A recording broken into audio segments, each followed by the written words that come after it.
So I ate too much food last night, and so I took a laxative because I felt bloated. And when I woke up today, I was just shitting water. So I'm like, I do that every day. Yeah, I feel like I'm like a human Brita filter right now. That's the joke. That's the joke we're starting this episode with. Okay. Hey, everyone, welcome to the Vomit Boys podcast. This is Sean looking dapper as ever. Dude, I look bald. You are What bald. the fuck? You are bald. I look so bald. Someone help. Were you holding this in the whole What? time? No, as soon as the light went on, I'm like, what the fuck? I'm bald. Wait, I gotta put it to one side. Hold on. I gotta put it to one side. It's not. It's not going nowhere. You look great. You look great. Okay. You look great. All right, go ahead. Sorry, Zach. Go ahead. So this may or may not be a special episode of Regurgitated. We'll figure that out in about 5 minutes, maybe. So if you saw the title of this video and that interested you, skim around through the thing until you find the part. If not, then glad you're here. We tricked you. Sean, were you just wearing suit and tie, fully ready, or did you hear the idea for the show? Yeah, I got out of work at 4 and I just haven't. You just worked here. How's that going? It's going good. I'm a server now. I'm happy that we're all like not blue collar, but we're all like laborers in some way. We all do like regular jobs. Work? Is that what you're saying? Yeah. Like, I kind of hope that if this show is ever making like millions of dollars, I can just like entertain a job to kind of keep me grounded, Yeah. Mm-hmm. Yeah, I had. Let me just tell you how my fucking day went, Zach. I'm getting pissed off that you're not asking me, bro. All right, how's your day? Funny enough, in my mind, I was still thinking I should ask him how his day was. Zach, I was like, hey, let me crunch edit the last like 45 minutes of the podcast today. And then I had no time at work to edit the podcast. I think I'm still in. No, I closed Vegas. I wasn't able to touch it all afternoon. Garbage. Actual garbage penis edit? Garbage. The edit is fine or whatever. I just wasn't able to finish it, and I'm going to finish it after the podcast tonight, which is crazy. That's the closest I've ever been to being late ever. You can push it to Sunday too, if you need. I'm sure you got stuff you want to do tomorrow, but no. What I'm going to do is I'm going to get up. I'm going to make a coffee, feel sick, and then clean, and then go to sleep. Dude, I need motivation to clean my room. I feel like my place has been cluttered. I've been so... Yeah, mine's actually really bad. If you look, dude. Yeah. And then, wait. Yeah, that's actually kind of bad. You don't want that really to be bad. You don't want that to be like your parents' house, your room in your parents' house, dude. You wanna get a control of that. You think so? Space. Yeah, you do. I had 58 water bottles on my floor when I cleaned them last weekend. Then better than 58. You drink that much? I mean, good for you. I do drink You're like that a much human water. Brita filter. You're like a human Brita filter, I'd say. Yeah. But no, I'll drink the water you're spewing. CNS season 2. What is the most outrageous CNS that is like viable? This next episode that's about to come out, or by this upload, the last episode that came out. We can talk about it openly now at this point. Waxing. Oh, yeah. The waxing video. You think that's like the most we can... You guys are waxing? Yeah. Okay. Sean, I proposed to Ben earlier. That's true. No, but I did propose an idea to him that when you start your massage therapy business, we should go and use your equipment to do like fake chiropractor videos. Oh yeah, that would be funny as fuck. I agree 1,000,000,000%. Yeah, like give me like 1 videos. second. Let me give me 1 second to get my Thai food. I'm so sorry. Dude, hold that thought. Why is dropping off food? That's so cool. So yeah, my friend Ty. If you're unfamiliar with this podcast, it is the most professional podcast in the world. Yeah, we have an episode actually called that. We really? It. We do. Oh my god, I keep forgetting everything. But this it's essentially three guys, white guys, that eat Thai food and drink Coke Zero. I Still kind of just getting right a Discord call for an hour or two. I think they're being boycotted, like Israel or For something. what? Oh, I thought that was McDonald's. McDonald's Israel is being boycotted, but they're it's a whole political thing. Well, I'll cancel my flight. I'm interested in boycotting. You know what else is real? Oh, go ahead. What's real? My love for name one thing. Name one thing that's real. I learned in math class there's a few numbers that are real. Only a few. No, there are not real numbers. Okay, but what are the and then there are irrational numbers too. Name a few real, not real, and irrational ones. Oh my god, the one that has the I at the end of it, right? Which one? Which category does that fall under? It's an irrational number. Okay. I do find it crazy though that some mathematician was like, "Well, this isn't working," and he's like, "Well, some." He gave up. Yeah. Well, they're like, "Well, some numbers must be irrational." There's some mathematician out there losing his mind, or someone in college right now that like is currently learning this and is throwing their freaking, I was going to say controller at the screen. That's not true. Why do you have the controller out if you're watching this? You're not playing this. When we talk about things we know nothing about, always perfect to make a short out of. Yeah. Always. I mean, that's the whole purpose of like the game show shorts, essentially, is like, it's a trivia show hosted by people that know nothing. Right. That's us. Yeah. We know nothing. I think that my goal... 1 minute trivia right now. Zach, what's the capital of Wisconsin? Milwaukee. What's the capital of Texas? Dallas? What's the capital of Wyoming? Or is it Austin? Cheyenne? Who is Cheyenne? Stokes is a cool metal band.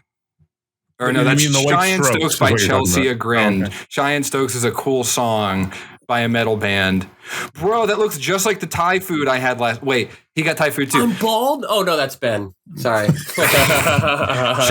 that Thai food looks just like the Thai food I had last night. Ben, pull it up. Bruh.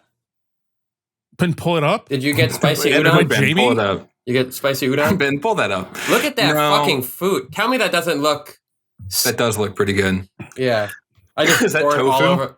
Yeah, I just poured it all over my desk and fucking killed myself. Great. That's great news. Show me. Show it again. Show it again. Show it again. I get five star. Wait. Yeah, 5 star. Show it again. Shoddy. And keep tipping it until something falls out. You can't see that. It's not a good angle. Yeah. Wow, that bowl is like a human Brita filter. Yeah. Are you saying if you keep repeating the same joke, it will be funny. The less context it has, the more a joke is funny. I have a lot of diarrhea, and it's like a human Brita filter. I love that this is the start of this episode. I love that we've fit in like 5 jokes about shit at the front of this episode. Ben, if you that's want, so funny to me. I can bring the massage table to your place from the train.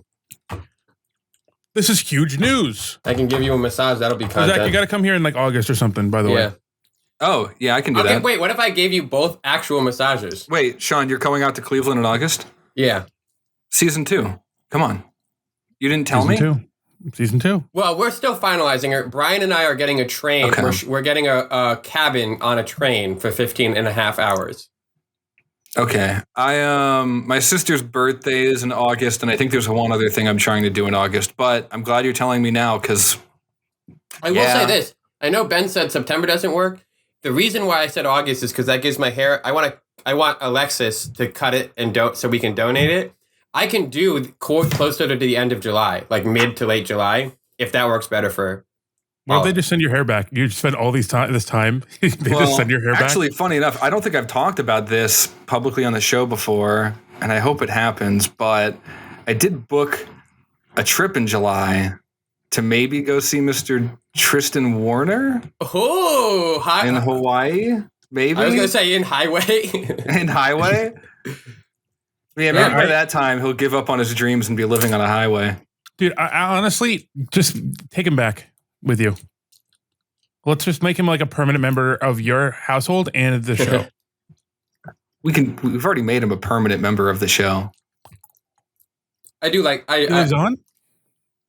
He's alive. What are you talking about? He lives on. What do you mean? What am I speaking talking in about? quotables. I'm gonna tell you right now, even though it's gonna ruin any future surprise, I was gonna set up until like 10 minutes before the podcast. I was gonna set up my laptop downstairs in the set that we did all the CNSs in the live podcast. I was gonna set up my shit right there, and I buddy worked against it. Is that hip hop producer genius extraordinaire RX Brainstorm in the call? What up, guys? Yo, dude, I got a question for you. Yeah. Here's the first question off rip. It's an important question. You have to answer it. There's no, you have to answer it. Okay. Wait, what is the question? Wait, fuck. Is it how often you jerk off, or is it when was the last time you jerked off? Leaves. Disconnects. Like 5:30 in the morning, like today. Daily? Yeah. Yeah. Oh hell yeah. Oh fuck. Dude, yeah. A daily whack goes off. Sometimes twice a day. Twice a day is good. If you're feeling good about what's going on in your life, 2 times a day is good. If you don't like what's going on in your life, 2 times a day is good too. Is it like, we have a buddy who comes in a sock. I think that's weird. I think that's a weird thing. I've never come in a sock myself, but we're talking about me. You come in a sock? I've done it. I did not know that. No, I was talking about Tristan, to be frank with you. that was not talking about you. Just throw Tristan under the bus. Brainstorm, it looks like you've had a long day. Somewhat of a long day. Yeah, a little bit. Yeah, every day's a long day, but it's a good day. You know. I'm so sorry to catch you in this state then, but I was like, I jumped and in. I'm sorry to start this conversation off by dick riding a little bit, but I do want to kick this off before we get into anything else with introducing you for a moment. Brainstorm here produces for a bunch of hip hop artists I like, mostly RXKNephew and RX Papi, right? And I just right off the rip, definitely in the Spotify top 5 artists of last year. So happy to have you on the show. Happy to kick it with you. Thank you so much for taking the time to join here. Thanks for having me. So wait, Zach. All right, I'm gonna blow up your spot a little bit here. Sure. So we talked about last podcast. You know, you were excited about this, right? And you talked about last podcast. I was like, oh, maybe you should have questions prepared. Did you prepare anything? I did prepare questions, but the thing about this show, Brainstorm, is this isn't like a hip hop podcast by any means. I'm just a fan, and this is just where essentially 3 people just make jokes for 2 hours. We do all like hip hop, just to be very clear. Yeah, I love a good Cardi B.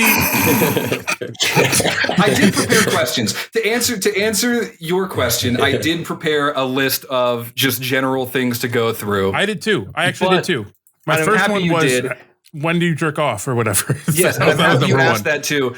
So yeah, essentially this show does not have a theme. It is just trying to be as funny as possible for 2 hours. But occasionally I get very lucky and reach out to someone who's generous enough with their time to join on. The last person who did that, the very first question is, how often do you jerk off? So I'm glad Ben remembered and teed that up, and I didn't have to ask or coordinate that. Thank you. It's a good opener, you know? Yeah, it gets you comfortable, you know what I mean? Yeah. Everybody busts a nut once in a while. We're all human. Everybody there's more than once a while, dude. I feel like people don't bust enough nuts. That's why the world's fucked up. That's true. That's true. And actually, we have a certain member of the maybe more than one member of the pod right now who has almost caused bodily injury by busting a nut in their car. Whoa. Cool, right? That one's about me for sure. Yeah. He jerks off while driving. No. You say that like I do it often. It's happened before. That totally sounds like something you should be on a list for. One time, I was at this girl's house on a Tinder date, and when I was busting a nut, I got like a Charlie horse, and it was extremely painful. And I started like hopping around on one leg, like shooting jizz around. Really fucking bust. Dude, I do that without the clothes on and ran out. It was crazy. I do that without the Charlie horse though. I do. I've gotten in a while. It's crazy how that muscle contracts your leg, and then your dick just like for sure. Your brain doesn't even recognize that you're coming at that point. It's just getting everywhere. It's crazy. I had that happen. I mean, I wasn't jumping around coming everywhere, but you know, I think Albert Einstein said if it weren't for time, everything would happen at once. And I thought about that quote in that moment. I was like, I'm busting a nut. Time stopped. Time stopped for you. Wait, I had another question. Yeah, he got two. Are you? Oh fuck. So to be very clear here, so Zach knows who you are. Obviously, I don't know. He sent me some songs. I think it is purely just me being a fan reaching out without asking any of my friends if they're okay with it. So that's how this relationship works. I listened to a song and I was like, oh, that beat goes crazy. So I was like, yes, huge thumbs up. And Sean's just here. He has no idea any of this is happening. I sent him 2 videos 5 minutes before the show started. I watched RX Papi Zaza Man, and then I watched RXKNephew Critical, and then and then Chinese Restaurant, and then Chinese. I sent him Chinese Restaurant because I got Thai food last night, and I knew we were doing this interview, and that song went so hard on my drive back from picking up Chinese takeout. Just hearing the orchestral hits in the bass system in my car, knowing that there's some like sweet and sour chicken in my passenger seat. There's not a better feeling on a Thursday night. Listening to a song called Chinese Food with Chinese food? Yes. Bro's got a soundtrack for Chinese takeout. It's great. All right, let's do something. Let's go even less niche here. All right. Brainstorm. Do you just go by Brainstorm? It feels weird to say. I just don't. I never call anybody by their tag. I always call them by their name. My name's John. You can call me John. John. That's a great name. That's a very easy name. Yeah. John. Here's my thought here. Okay. We make you and me. Famous rapper Ben from Regurgitated he can podcast. Send you some songs for reference. He does rap. And then we make a song called Fast Food. And it's the song you listen to as soon as you like drive off from McDonald's. You know what I mean? You just it has to be triumphant. It's just like a bunch of bass, like your car's fucking shaking. Yeah. Would be so hard. Would be so hard. I did see that like you were selling beats for like a month or 2 ago. Yeah, sometimes I'll randomly like sell beats. I don't really have a beat store or anything, and I don't like posting my beats on YouTube or anything like that. But you know, if I need to like get a quick buck or something, I'll just be like $10 beats, you know. And I'll buy a $10 beat anytime, any day. Yeah. I'll one up him. I'll buy a $20 beat. No. I'll buy two $20 beats and a $10 beat. That's what I'll do. Yeah, and I'll buy you McDonald's too. Got you, and we'll make fast food. The song.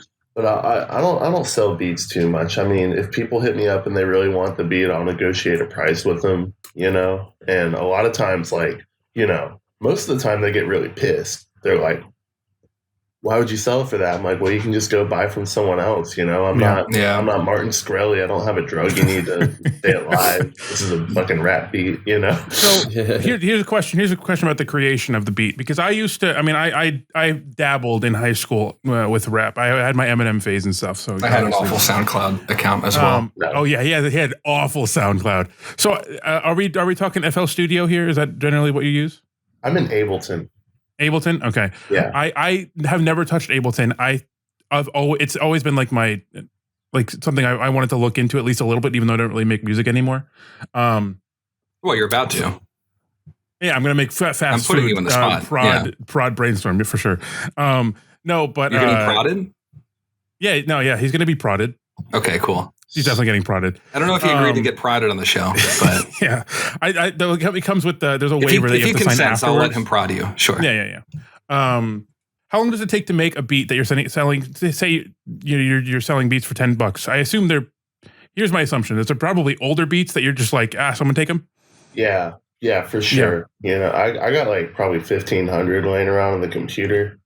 And I just, I'll go back like 4 years ago and be like, And oh, here's like some throwaways type thing. But it just depends too, because like then sometimes those can go hard. It's all subjective, really.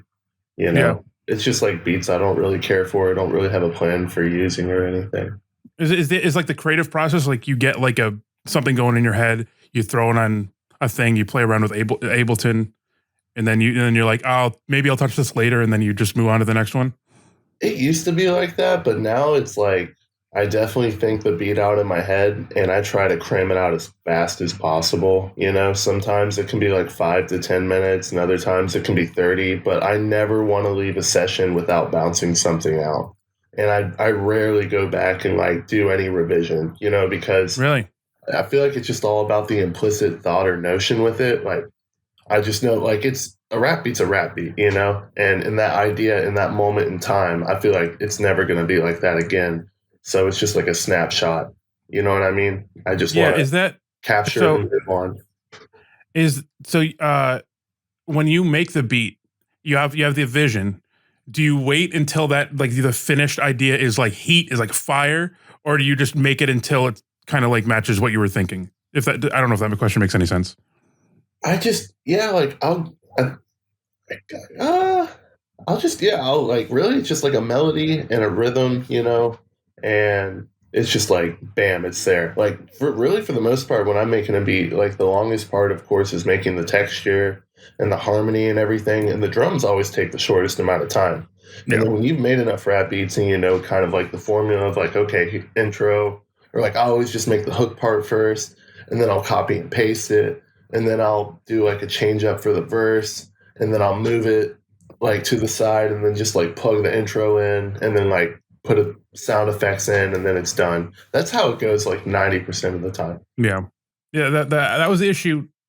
The long and short of it is that the issue I had when I was playing around with FL Studio was I never knew where to start. I had maybe like a vague idea of like what the drums sounded like, but making the melody and doing all that was where I was just falling flat.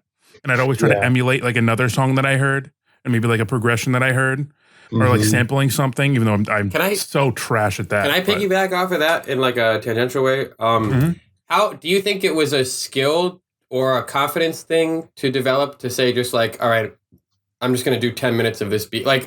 So Ben saying like he's got the analysis paralysis type thing. Do you feel like that just kind of came natural to you to just spew out something, or? It definitely didn't. I've been fucking around in Ableton since 2010. And for the longest time, I would work on something for months at a time. And then around in 2018, I was able, like, long story short, I befriended RX Peso, Drug Rich Peso. And so I started just pulling up to the trap, like to the spot, like wherever in Atlanta, with the computer, with the setup. And, there'd be like 20 dudes all around me and shit. They're like make a beat. Let's do a beat. And I would be like really scared, So it was kind of like a survival thing. Like I better fucking make this really quick. So I just had to like formulate a way just to be like, quit thinking about this so much. If they're going to like it, they're going to like it. So I think that kind of like urgency developed in those few years of me like running around with Drug Rich for a few years in Atlanta, doing all that. And I never even did any kind of street shit. Like I just came up like doing club DJ shit, and some friends of mine like knew Peewee Longway, and I hung out at his studio, and I met people through that studio. Then I went to another studio and just hung out. And that's where I met like Peso. And then I was like, dude, I got all this equipment, man, let's work. And he was like, I'm beefing with Playboy Cardi right now. Look at the text. I'm like, oh man, that's crazy, dude. It's 2018. What's going on, And then like I just made like really mid-ass beats for a minute, and then I don't know. I feel like my beats really started getting crazy in like 2021, 2020. But do you feel like that's because of the fluidity of putting out shitty beats? So like you make a bunch of shitty beats and then you're like, oh, it's like, or do you feel like it was like skills that you developed by Definitely really taking a skills lot? I developed over time. Like I started out, like when I was younger, I just like learned how to play instruments, like bass, guitar, piano, drums, all that shit. And then just like incorporating all this different musicality and all of this like peripheral knowledge in a sense, like being able to compartmentalize that and draw from it at any point in time where it feels like it would be needed. in that given scenario, like when you're trying to like think of something musical in that moment, if that makes any sense. Yeah. How did the idea to become a house DJ in Atlanta start? Like, it seems like you were interested in music from a young age, from just explaining that about instruments and whatnot. What made you make the decision to do a leap to become a DJ?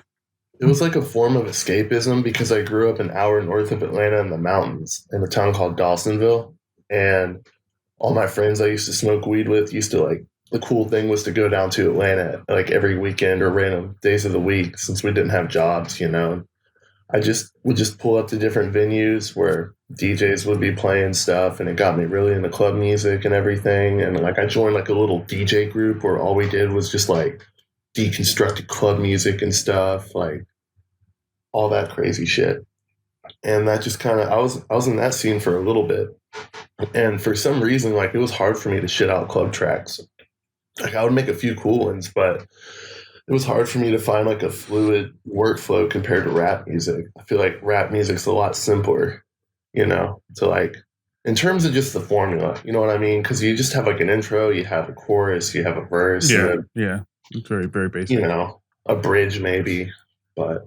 Well, something I admire about, you know, I don't want to put it as, it is your work, but I'm not sure like behind the scenes, because I'm familiar with you through like RXKNephew and RXPapi, right? And so when I'm listening through that, I thought a lot before this interview about like what made that different to me. And when I was watching other interviews or finding bits of information where I could, I felt like a lot of the questions were very generic, right? Like where did this name RX come from and that type of stuff. Wait, answer that question. I want to know that. That was one of the questions I wanted to ask. God damn it. Oh, well, before you get to ask that question, pharmacy, basic bitch. I just wanted to point out how, like, to me, some of the fun of the music is like, I feel like when I'm listening to it, I'm listening to guys be authentic and guys just having fun on a track. And I feel like people in music oftentimes take themselves very seriously, and it's a job, right? Like it is a job. And, you know, not to say that you shouldn't be taking it seriously, but I do think that you guys have a really cool balance with like, you know, building these connections, working really hard. I mean, the sheer level of output of music from you guys in your camp is insane. But to still come across as like everything's new, everything just feels fresh and authentic, like that's dope. And I'm not quite sure how you go on cultivating A, those relationships, and B, still keeping things fresh while producing so much music. I think we're all just ADD as fuck, like especially me and Nephew, you know? Like whenever we've made any project together, we've never sat down and been like, okay, so today we're only going to work on songs for this project, you know? Like we would just, anytime Neff and I meet up and work, we're going to hammer out like 5 to 7 songs, and like maybe 2 of them are going to go on one album and like others are going to go on others, you know? Like we finished Till I'm Dead Too, but we got like 7 other albums ready already as well. Like that's it. What is the timeline on that look like for you? You have 7 albums, they get released in what span of time? It all just kind of depends, you know, like on basically like whatever the artist is kind of feeling like, oh, we should just drop this like here and there. A lot of it has to do with rollout too, you know, like we want to get videos ready, we want to get the cover art, you know, it's a bunch of random shit. And then in the past too, like I've done projects with a bunch of different artists, and then we would be getting ready to drop, and then this artist started beefing with this artist, so now we got to hold back on it. Like a lot of politics would get involved. But, and going back to your like question originally, like just keeping everything fun and light, you know, like anytime Neff and I work on stuff, we're having fun. You know, the vibe's really chill. We're good. It wasn't always like that with other artists. With a lot of these other street artists, like this shit really is a job to them. It's a way to gain legitimacy after like being in a lifestyle that's the opposite of legitimate. So they take it super serious. Mm-hmm. But that can definitely, you know, it can like kind of drag back on like the fun aspect of it. Like I've had trouble trying to reconnect with like having fun with music several times, you know, like sometimes I'll take 6 months off from even making a single beat. because I'm like, wow, this isn't fun right now. You know, I'm Yeah, gonna burnout go and listen to stuff. James Taylor, or fucking Jimmy Buffett, or some shit. And do Fuck yeah, anything dude. but, like, Those get on are in my computer. top 5 yearly. Yeah, mine is RXKNephew, and yours is mine's RXKNephew and Steely Dan, and yours is Jimmy Buffett and mine pick, is pick an artist. No, mine is well, 50 Cent's always like top 3, and then Taylor Swift, and then it's James Taylor, and then Nice. pick a few people. But I think mine is like the RuneScape soundtrack and the Stardew Valley soundtrack. You like I Big guess L? That's like, I promise Ben is Big L as well. yeah. I promise Ben is more musical than I am somehow. He's like, Me just listening to fucking the Varrock theme, bro, goes crazy. It's a hard theme, dude. I have flashbacks to RuneScape. I was in the 5th grade. I was just lying to people on there saying that my parents died in 9/11. Oh, yeah. Oh, for sure. I was like, my parents died in 9/11. Having E-sex when you're like in 8th grade. That's actually on my notes of stuff totally to bring up. Is I've noticed a lot of video game samples specifically in your work. I was listening to My Word Is Law a lot last month, and that I'm pretty confident has like a Sonic the Hedgehog flip. And then I think I found like a SoundCloud page or something when I was doing research for this. Dude. That was from Sonic the Hedgehog. I never even played Sonic. Ben might have to correct me on that. Give me the song. Give me the song. I sent don't know. it to you in the chat a while ago. Oh, is that the song you sent me? I think so. Not today.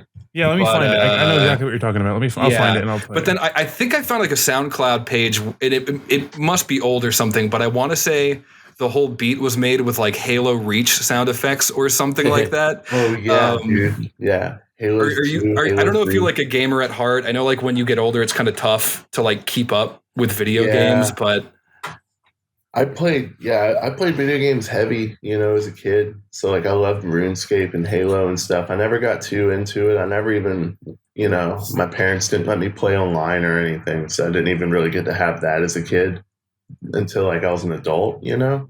I'm pretty fucking basic when it comes to gaming. I barely game. I'm not really that good at them, but I definitely the Halo franchise will always sit heavy in my heart for sure. Oh yeah. You and me too. You and me both. I just it sounds like Sonic. I don't know if it's actually Sonic. It's not a song. It's not a song that I recognize. Shit. It's okay. I'm not a Sonic fan. I don't care if I got it wrong. I have a question. What the fuck does RX stand for? RX stands for, it's like a shortened version of Drug Rich, and Drug Rich, I guess, is or was like a street gang in Atlanta based out of like Stone Mountain. Okay. And it was like, you know, it was like RX Peso. It was Hood Rich Pablo Juan at one point, but then he like went his own way. RX Hector, like all those guys. And they just did a lot of shenanigans around the city, a lot that I didn't even know about, and I was with a lot of them every day. Yeah. And then I just found, you know, when the Rico finally hit for all of them, I was like, oh, they did that too. I just had no idea, you know. Like, wow. Okay, so now that I got the basic bitch question out of the way, though, I'm interested. I'm always interested in your line of work, in your career. What was like the moment for you where you're like, this is fucking cool?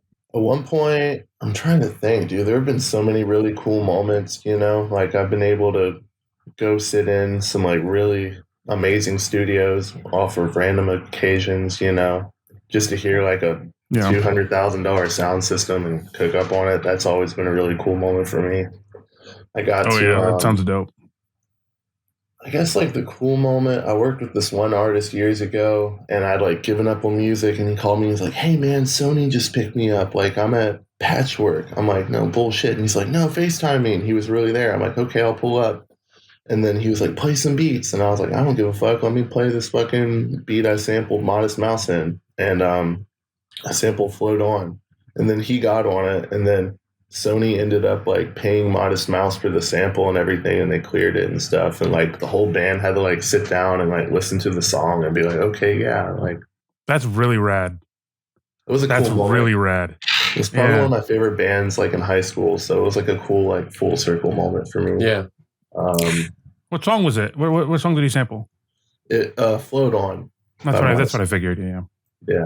It was cool. I know Lupe Fiasco already did that one, but it was It was still cool. In the back of my mind, I was like, was he doing this for Lupe Fiasco? But that wouldn't make sense time wise. I don't think.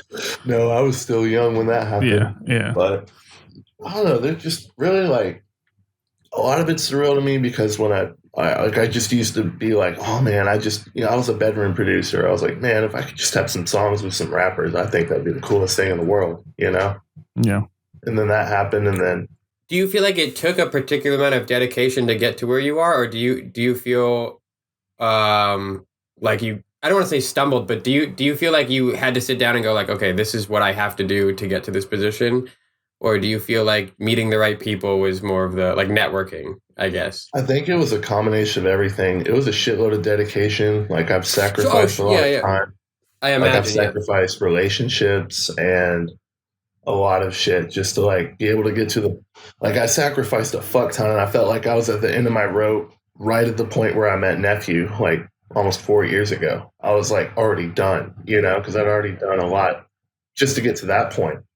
And then like it kept growing from there. Then we made, Make Drunk Driving Cool Again and a bunch of other songs, and that kind of reinvigorated. Okay, that was a song. I was blown away Dude, that you just said that. I was like, what the fuck?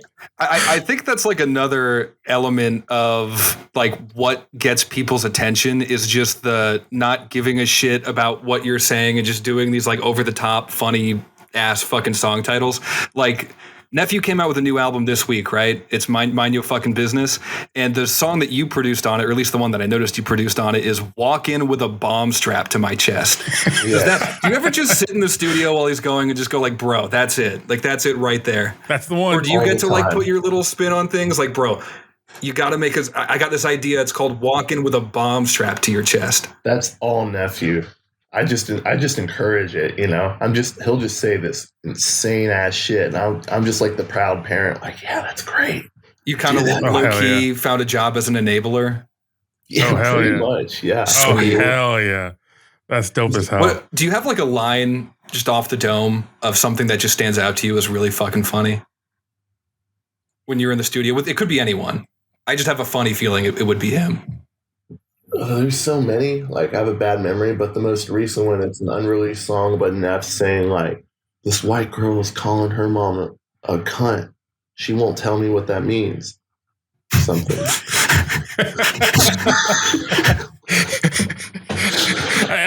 I was not expecting that to be the line. you were expecting some wild, like, I'm going to kill somebody bar. Yeah, exactly, I don't know what cunt means. What's another one? I would have shot George Zimmerman's leg off. I would have walked in and they would have screamed, he got a bomb. Like, I got him over that Halo beat you were talking about too. You do remember that? Or don't? Or no, I got him over that Halo beat you were mentioning, and he was talking about like killing. You got Nephew on the Halo beat? Yes. That's crazy. I don't know where that is. Oh, it's not out yet. It's gotcha. But he's talking about fucking up. Was it George Zimmerman? Rapping about murdering George Zimmerman over a Halo Reach beat. It's crazy. That's awesome. That's sick as hell. Yeah, I'm excited. I think that one's going to be on Make Drunk Driving Again Part 2. Or Make Drunk Driving Cool Again Part 2. Yeah. Y'all are just following up on everything. I love it. You've touched on it a few times, but this cycle of falling in and out of love with your passion, right? Like falling out of love with making music for a moment and then coming back into it. Do you feel like that's just a natural part of the creative cycle? Absolutely. I think if you have excess of anything in your life too much, you're just going to get burnt out. And a lot of it had to do with just me having to like cover my bases in other parts of my life. If my life's not like fully balanced enough, whether it's enough income or like, I'm not happy at my job or like this or that, like that's totally going to reflect in like my musical output. And also I would argue too, like how people view that work in general. I think people can very clearly tell when someone's not enjoying what they're doing, or putting in the level of effort they usually do. Definitely. Like I'm, like a lot of times if I'm in a whatever mood, if I make some beats, I'll just be like, they're all right, but like, we'll still go because if you do something like enough, you're gonna be good at it. You know, like if you're good enough at your job, even if you come in kind of pissed off, you're still gonna do a good job. Crush if it. you Yeah. care about the job enough, but it's definitely not gonna be like one of them ones. You know. Yeah. Yeah. It's see your line of work is interesting to me. Because it is. I mean, I guess it's not. I was going to say it's kind of It's not dependent on a interesting. You know, He just called your job bullshit, dude. Well, it's dependent on like a second party. I don't even call it my job, dude. I'm a full-time welder. You know, like the Is that music true? is like, yeah. No, I'm a welder. I did not know that. That's awesome. So, That's so wait. I awesome. know that you have another question you want to build on, but I'm someone that I have a full-time job and I do freelance video editing and I run this podcast and all the crazy stuff that come with it. And I also go through cycles where I feel really committed to doing all these different things and taking on all these stuff. And I feel like I'm doing the same output that's equivalent to 300 fucking beats a year, right? But then I'll have like 6 months where I just collapse and I can't do anything. How are you able to maintain a full-time job and producing for all these crazy motherfuckers throughout a whole year and like still put out more music than most people are capable of? Like that's an insane amount of workload you're doing for a full-time welder, you know? Yeah. Not to minimize welders. We love our welders. No. Yeah. It's a whatever career path, to be honest with you, but it works for now. But no, I feel you on that. That can be minimized. I don't know, dude. Like, there was a period in time where I took like a few years off of welding, and so all I had to do was make music, and that's when I was cranking out like 150 beats a month. And if you just have like a high level of output in that short amount of time, you know, you don't have to necessarily be cooking up all the time just to be able to reach out to people and still do the other things that you need to do. It took me a while to figure out that producing, I feel like, is like being a producer is like maybe 15% making beats. And then the rest of it is fucking reaching out to people or, you know, figuring other stuff out. Just talking the business or whatever the fuck. Yeah. Marketing yourself or enabling making drunk driving cool again. Yeah. You know. But I think a big part of it though is just like you have to have like a high level of output to like keep up with everything nowadays, for sure. It's ridiculous. That's true in like every like media type. I mean, like for YouTube, they suggest like 3 to 4 shorts a day or some dumb shit, some stupid shit. It's like ridiculous. It's insane. I've been trying to do the TikTok thing, and I just like I only post them when I'm in a good mood or I feel like doing it. But like, if you really want to get traction there, you got to do it like all the fucking time. I can't do that. I saw one of your TikToks. I don't know which. I think it was you thrusting on a car in the woods. Oh, that may have been like thrusting on a car in the wood or like a house. I think it was the one you were doing recently. You were like dancing on a road and like pretending to jerk off in front of a car. Yes, there you go. That's what I was thinking. Yeah, this one. I did see that one. Fire, by the way. That's the kind of that was. So Zach sent me that, and I was like, "Yeah, we got to have this guy on." I was like, "No question, we got to have this convincing guy on." factor. Hold on, send that to me. He just turns off his camera for 5 minutes. So let me ask then, because it sounds like you have this like pretty cool like career path, you know, as far as the producing and stuff goes. As on an individual level, like what makes you, but I'm not even just saying only in the producing portion of it or the, you know, the businessy, whatever side, what is like the best moment for you? What makes it all, you know, between the full-time welder, beat making and all the businessy side, what makes it worth it? What makes it worth it? And if it's the paycheck, it's the paycheck. I mean, I'm just, you could be real. I mean, what makes it all worth it? I think at this point, like I'm 31 years old and I've figured out a lot of stuff like in the 20s and everything. And I think right now, what makes it the most worth it to me, just anything, music or anything else, is just like inner peace, I guess, or just gratification and life and like just really like, I think relationships with people, honestly, is what makes it all worth it for me. Yeah. You sound like you have a good thing going with that. I know that one guy, nephew. Yeah, nephew. Yeah.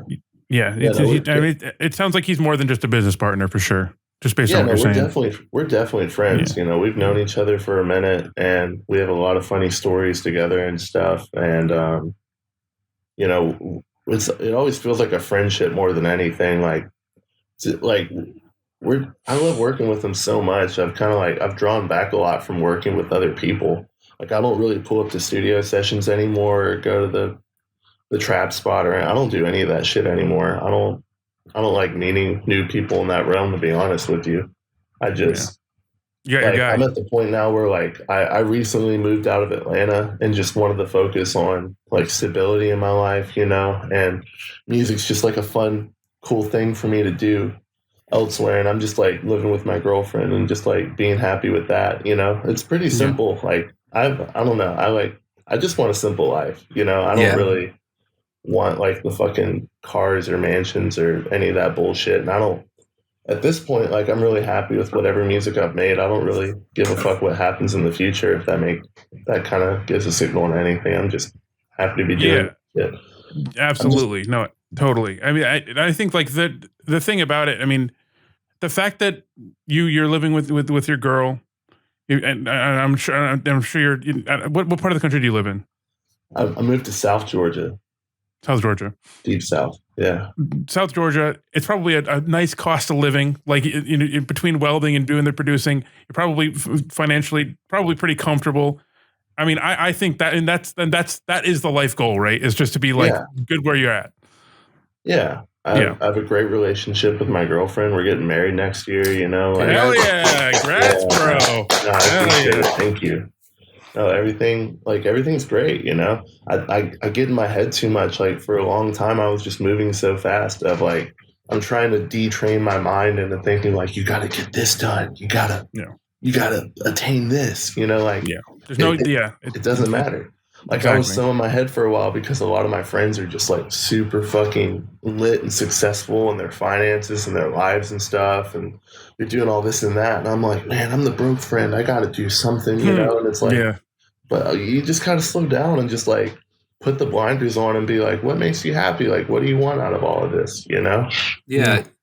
I thought maybe it was just like social media for a moment. Everyone's always posting the best things that they're up to and the best things that they're doing. And as someone this is the first time I'm talking to you, but just from an outsider's perspective, you're posting pics with girly, you're going bowling, you're jerking off in the woods, hanging out with nephew on your birthday. Things seem to be going well. You seem to be such a happy dude. And with that being said, what's your biggest regret? That's a great question. That is a great question. Hit me with it. It's a hard question to answer because I have so many regrets, but I always come back to being like, well, if that didn't happen, you wouldn't be where you're at now. Yeah. Like you wouldn't. Except maybe coming on the podcast. The podcast might be your biggest regret. I don't regret this at all. The first time I asked Ben for you to come on the show and explain who you were, I think Ben's reply was, that seems like a mistake. Or like, for him. Yeah. These are some good questions. Biggest regret? Giving an ex-girlfriend a car. Oh, yeah, that sounds regrettable. Yeah, that sounds like it could be. Like a decent car. Like Did it have a payment attached to it? Say what? Did it have a payment attached to it? No, I've never had a payment in my life, dude. I would never fucking do that. No. I can't. I would avoid it at all costs. Get repoed. Yeah, I've seen people go through that, dude. That can't be me. Yeah. No. We all have rough months, I can't be without a car. But that was like my biggest financial regret, I think. Or just blowing, like when I wasn't welding or anything, I spent a shit ton of money on Uber Eats,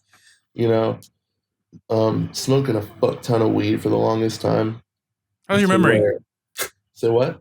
How's your memory? It's okay. It's coming back. I've been like completely sober off weed since like January. So I've been doing a lot better. I have a lot of like friends that smoke weed all the fucking time, and somehow my memory is fucking worse. It pisses me off, dude. It gets me so mad. I don't smoke any weed. I'm super I will say though, I had like a third of a glass of wine tonight. I know. Oh, I know. I'm getting sloppy, dude. Brother's lit. I'm gonna go make drunk driving cool again. Right? That's the name of the album. Sorry. He's going to make half a glass of wine. This man's about to make a jack-off video for his girl Snapchat. Exactly right. But accidentally post it to a Snapchat story. Hey, listen. We've all accidentally posted pictures of our penis to YouTube. Yeah.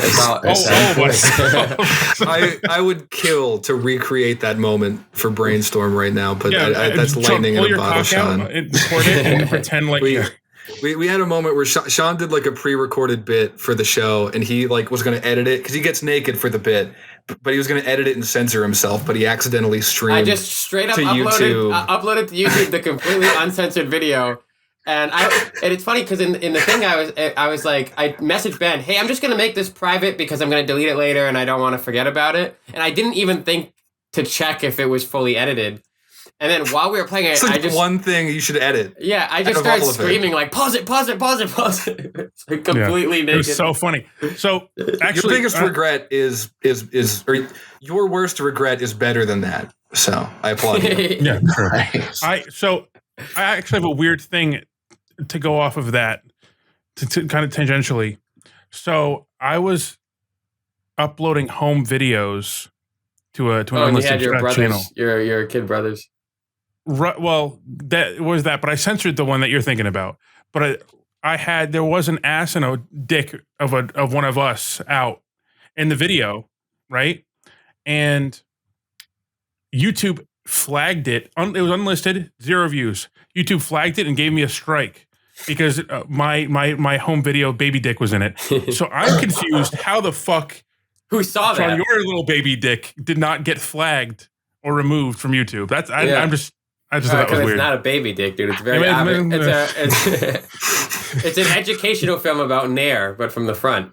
Right. That's right. Nuts, dude. It was literally dick and nuts. Glad all three of us decided to get the low hanging fruit. Yeah. It was low hanging fruit, dude. It really was. So I will tell you my biggest regret. I'll tell you it's a very embarrassing moment for me that makes me cringe. I think it's more cringe to me than anyone else just because I was there.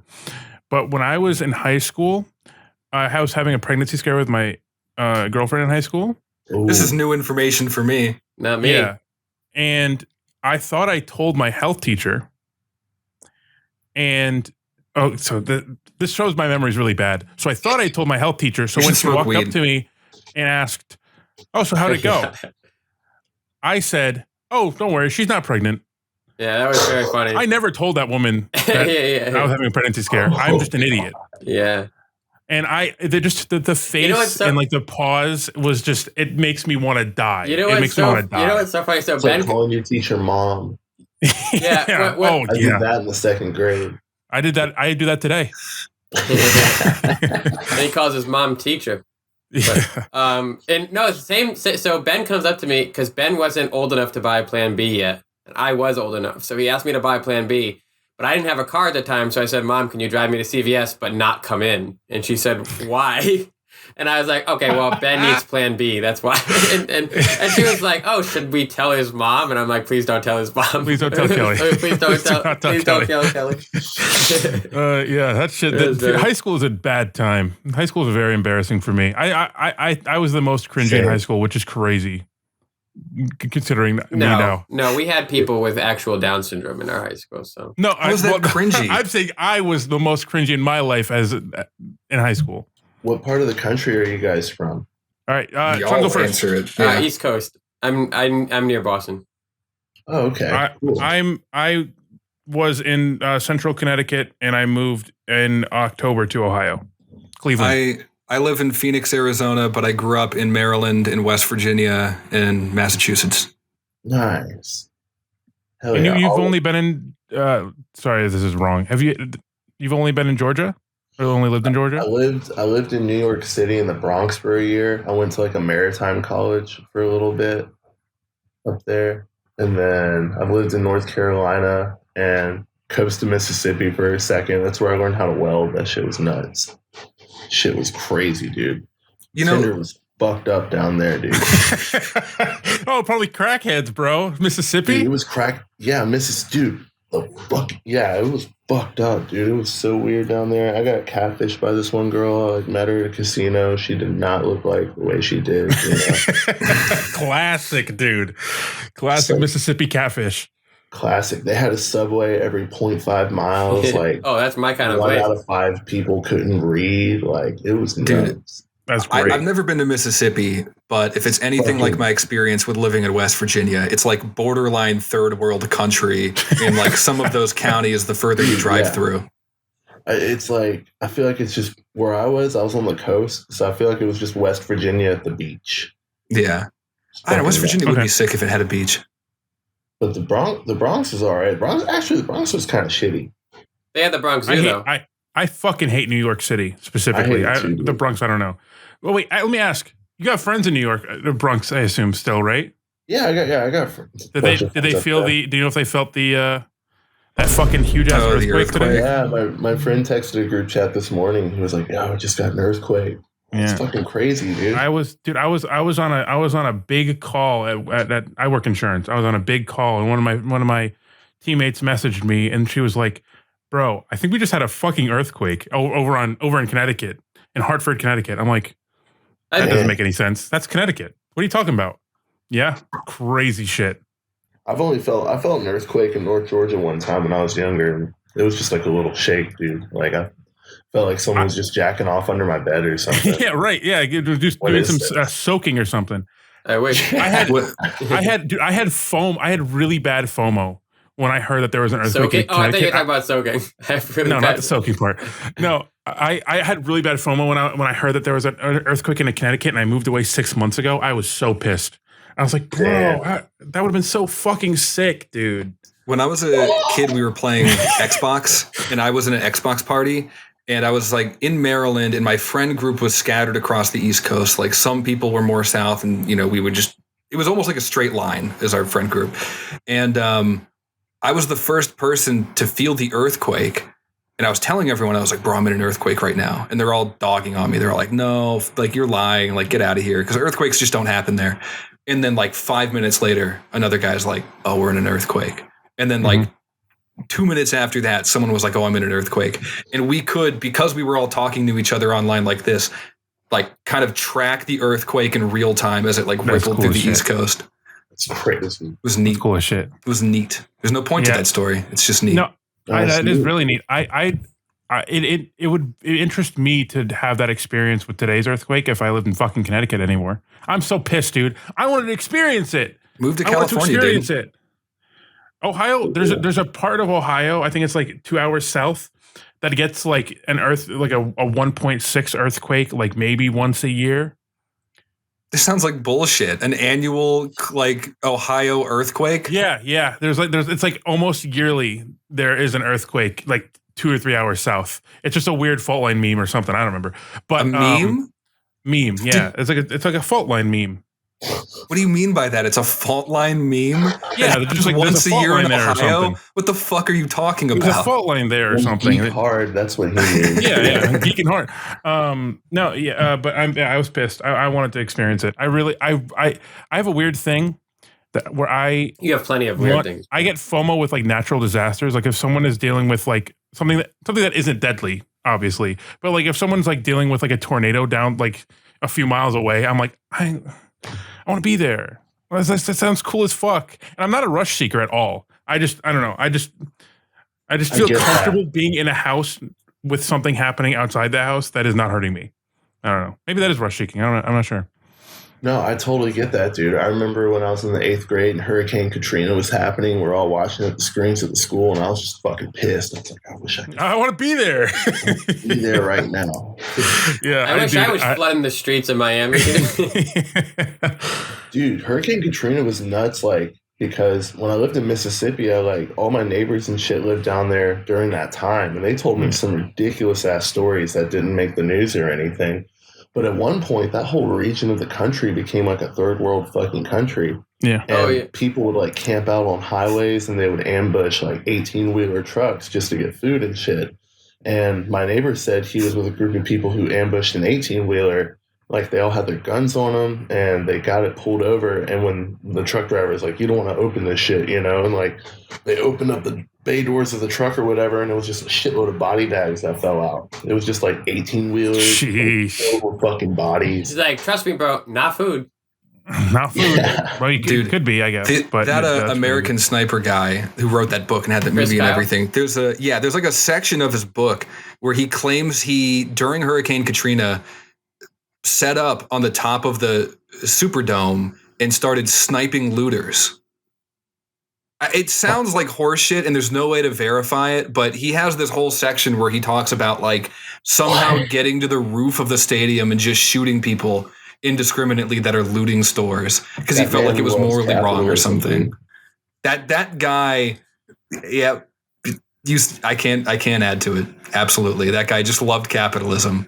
He's just like on that fucking dome with his gun. He's like, God damn it, I fucking love capitalism. I fucking love. Cannot steal. No stealing. Who the fuck is this motherfucker trying to? He was probably going for that gold camo. Die.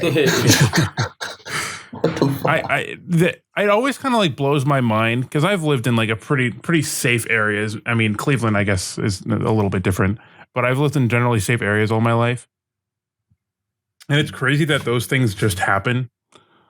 Like the stuff that happened in Minneapolis, however many years ago, when people were rioting to the point where like all of Minneapolis was like unlivable. That shit was crazy. I can't believe it's also that interesting, happens. like, because sometimes that stuff really does hit closer to home than you think too. Like, there's a sex shop like down the road from my apartment. Don't tell me they looted the sex shop. No, a guy held it up with a knife and like ran out. And the thing is, it's like, bro, there's no money in a sex shop, right? You're not gonna like if you rob a sex shop. You don't want the money. You're gonna, when my girl worked at Target in Atlanta right before we met, she worked the fucking cashier spot, and some dude came in with just a fucking stick. He's like, "Give me the fucking money." And Stick. fucking register. And he just had a stick. And she was like, "No." What? And the security guy was like, "You should have just given him the money." Yeah, what I've always been told by every like hey, retail worker, you're supposed to give them the money. You know what I mean? Yeah, exactly. Give them the money. Keep Atlanta's at Dollar Tree. I'll trade you for the stick, brother. That's a cool looking stick. Yeah, that's that. I'll take the steak if you take the money. I don't know if I'm going to barter with the guy trying to rob me. People are fucking crazy everywhere, though. It just depends how concentrated it is. Like, I'm in the middle of nowhere right now, and I just got back into running. So, like, yesterday, I'm just like, oh, man, I might go out for a run. And my girl's from down here. And I was like, I think I'm going to go out for a run. She's like, where are you going to go run? I was like, probably just around. She's like, you don't want to do that. I'm like, what the fuck? Like, in the middle of nowhere. No, it's fine. And so I'm just fucking running down the road and shit. And this fucking, like, douchebag in this Mustang just comes blasting down the road, and like he's like 6 inches away from me, and I just throw my hands up like, what the fuck? And then he's like, ah! And then he like, this was yesterday. He like turns around, comes back up to me. He has these like Costa Del Mar sunglasses on. He's like, why'd you throw your hands up at me? And, like pulls out a fucking like gun. I was like, what the fuck, dude? You had a gun pulled on you yesterday? Yeah. And then I was You live in the like a baby. That shit happened. It's whatever. That happened to me in Atlanta a bunch, dude. You never give people the middle finger in Atlanta on the road, dude. I learned that a couple times, dude. You never do it because fuckers have nothing to lose. They're like, oh, you can't. This white dude's gonna it blows my mind that like you'd like to go like, oh, bro, killing me would be retarded for you, but it's like they don't care. Yeah, they don't care. People do retarded shit all the fucking It's time. like It's whatever. They could have had the worst day of their fucking life. Like I don't even make eye contact with people on the road anymore. I don't give a fuck. If you piss me the fuck off, I'm just gonna like flick you off, but from like below my dashboard. I get petty on the road, dude. I hate, dude, because there's so much construction in Phoenix right now, and we're like, they're trying to take 2 lanes and bring them down to 1, and everyone's riding like way up beyond the barriers to try to like cut you off like way further than like clearly what they intended. And I just ride people, dude. I'm tailgating motherfuckers so they can't get over. People are hawking and flipping me off. I am that guy. I do not give a fuck. I have a full-time fucking job. You're not stopping me from getting there. That's funny. No, I'm so passive, dude. Driving to New York and New Jersey every time I did, I was like, I was such a little baby bitch every single time. It was so, I'm so awful about it. The last time I had a gun pulled on me in Atlanta, I was on I-20 going towards Stone Mountain, and this dude blasted by me. I was having a bad day. He almost fucking like wrecked me. I flicked him off. Then he slowed down, you know. I'm like, oh, here we go again. So I kind of like recline my seat, so my head's behind like the column of the two doors and shit. I'm just kind of peeking around, and he's like, motherfucker. And I'm like, oh, here we go. So I rolled my window down, and I'm just like, I'm a bitch, man. I'm just gonna be straight up with you. I'm just a bitch. I'm sorry, dude. I'm really like, Just pull the Hey, bitch oh, card no, out no, immediately. I'll Yeah. give that Yeah, person bitches the win. live. That's Bitches what they live. don't tell you. I don't care. You know, a lot of people have a lot of pride. A lot of people are entitled. A lot of people are the main character. You know, there's like everyone's the main character. Don't be a hero. Like, Yeah. like people don't have any like critical thinking towards like, oh, there's like a bunch of other people here. It's like, no, it's just me. You know. 50 Cent, crazy. 50 Cent said something like that, where he was like, I listened to a lot of 50 Cent, and but he was saying like in an interview, he was saying like the thing is like he tells like some of the younger generation like for all the times that you think you're like the most badass person, you got the biggest chain, you've beat up the most people. There's another one like you without a record deal. Like they'll just do the same thing to you. Like you're not the only one who does that. Oh yeah, hard rappers are a dime a dozen. You know, that's why I love working with Neff, because it's like something not that. Like, yeah, he comes from a very hard life. Like him and Pat both like come from an insane life in Rochester, New York. But I went to school in Rochester. I guess I don't know. Pat, I don't know. With Neff, like he sees himself more as like a comedian. You know, like That's sharing fire. insight into this like wild world of like rap and hip hop and shit, which is refreshing. It's like a tongue in cheek thing. It's like a critique, or it's like a, I don't know. He's not just like the, I don't know. Sorry guys. I feel like a lot of rap is setups and punchlines. Like even serious rap, if you listen through it, like they're setting up like a bar, and then the thing that's supposed to hit is like kind of a punchline. That's why I kind of respect rap when it is funny, not because I don't take it seriously, but because it really leans into that element and just like something about it just gets you more. Yeah. Personally, for me at least. It's hard for me to even like really get into a lot of rap now. Like I don't really listen to that much rap, to be honest with you. What do you listen to? What I listen to?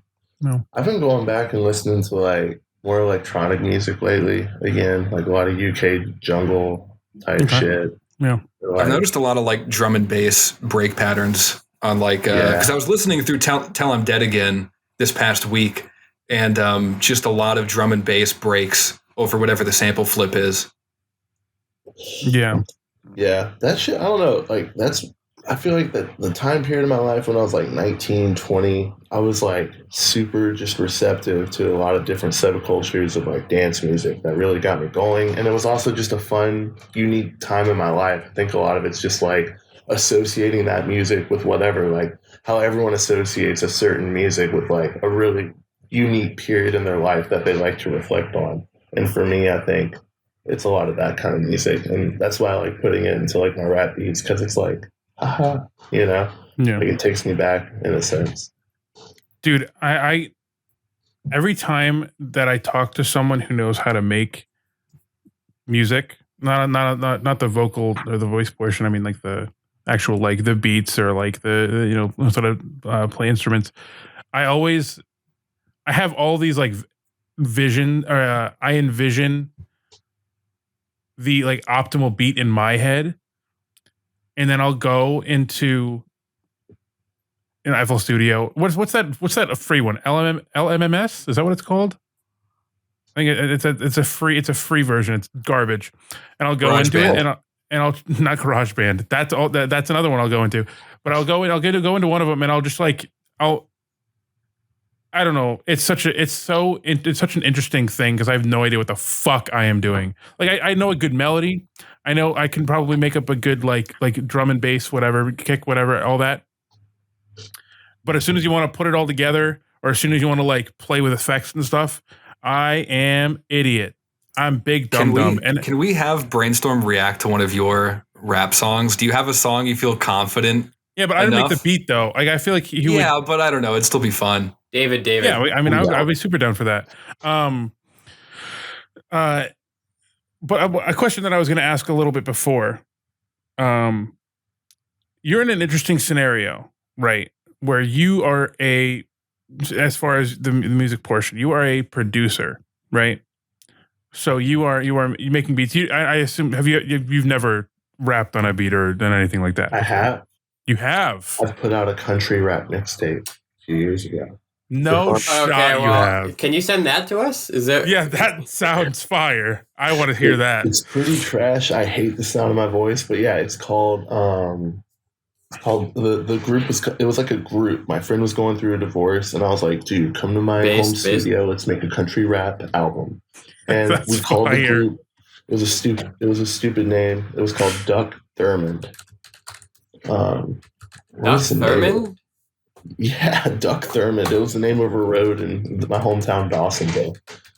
Duck Thurmond. What was the name of the thing? Country rap based trio of North Georgia, Duck Gang. 3 followers on X. Wait, Is that real? There's a Twitter account for it? Yeah, Duck Thurmond. Country trap. I don't have Twitter. Yeah. I don't have Twitter, so I can't see it. We But did a music video. I was like 400 pounds in that one. It's crazy. Oh, that's awesome. That's a great little piece of information that I actually like, and after the show I'm definitely listening to that music if I can find it. But as a producer, a lot of the eyes that are going to go on are going to see you are people that listen to music by someone, that raps over your beats, right? There's always a second party. I might have a follow-up question to this, so I'm interested. Sorry, Do you see it producing being like your life? I don't know how long you see yourself doing this, but is it anxiety inducing for you?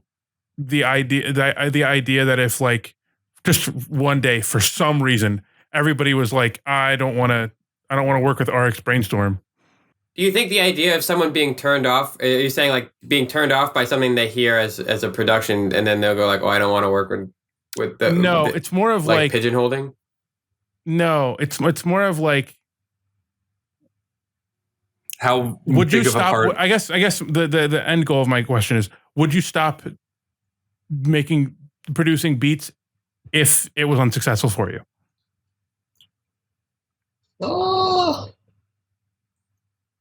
I don't think probably beats specifically. Yeah, I wouldn't stop making music though.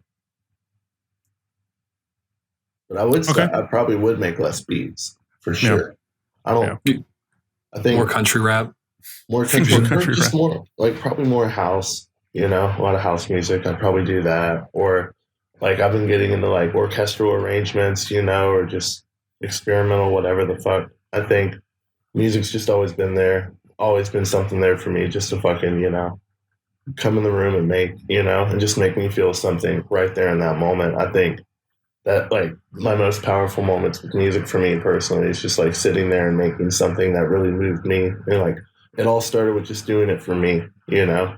I mean, I never even imagined even to get to this little point I'm at now with just like being able to work with a bunch of different artists and people are interested in what I do. I never even imagined to get to that spot. It really wasn't even an end goal. Like it was just something that I would just like, it was just a group of my friends and we would just make tracks on our computers and we would hang out and play each other our songs, and be like, whoa, this is crazy. It's so cool.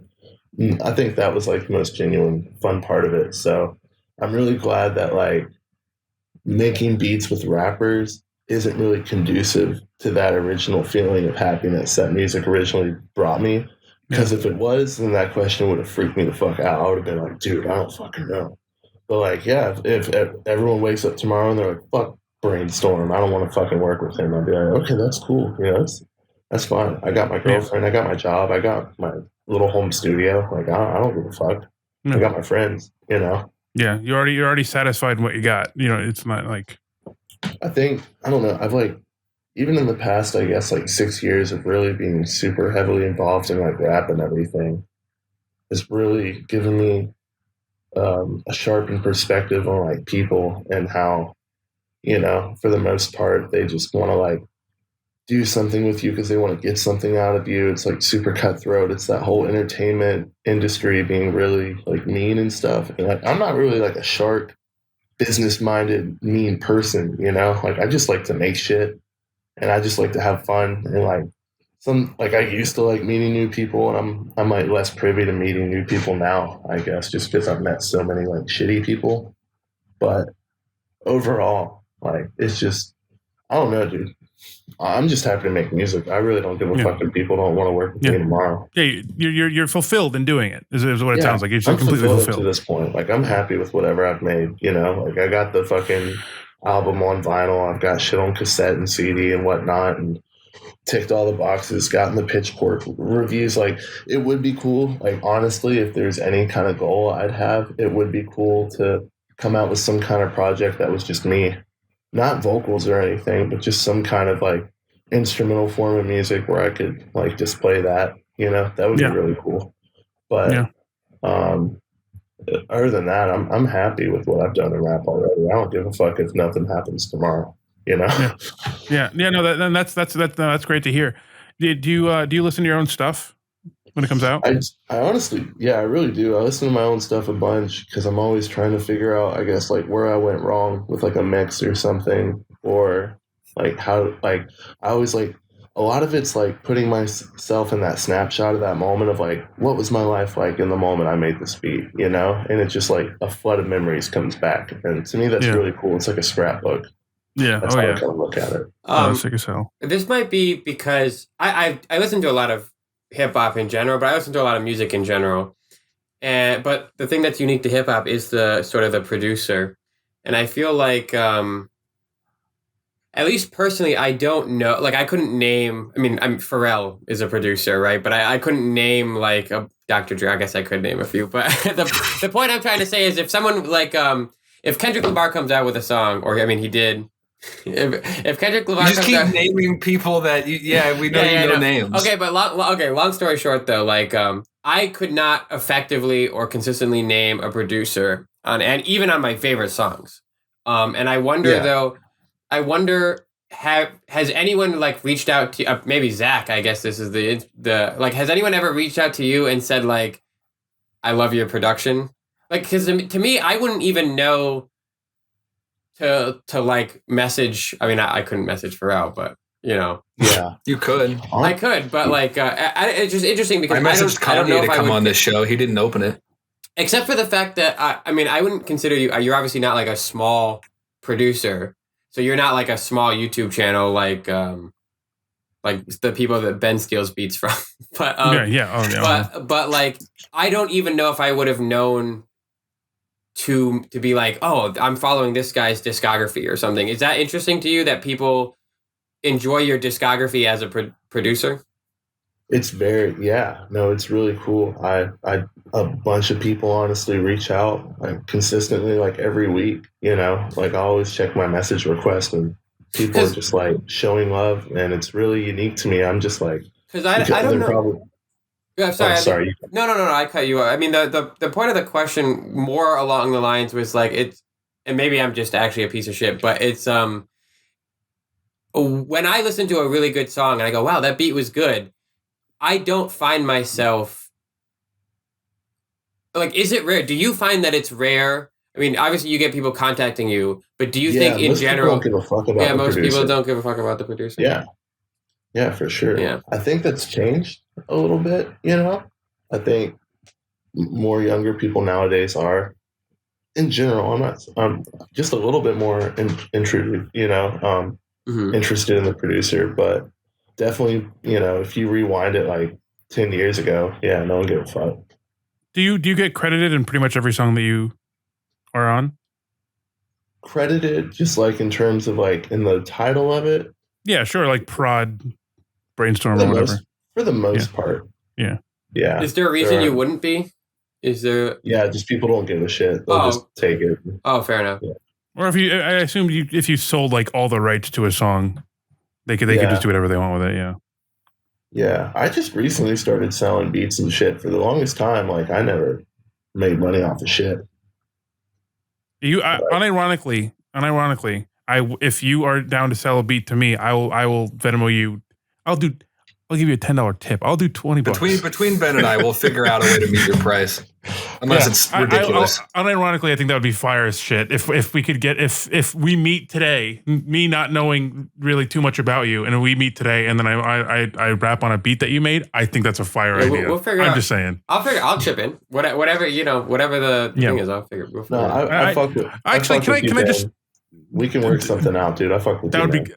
That would be great. I would love that. I want to show you one of my songs before you say that because if it's shit, you might go. No one's gonna work with me again. Yeah.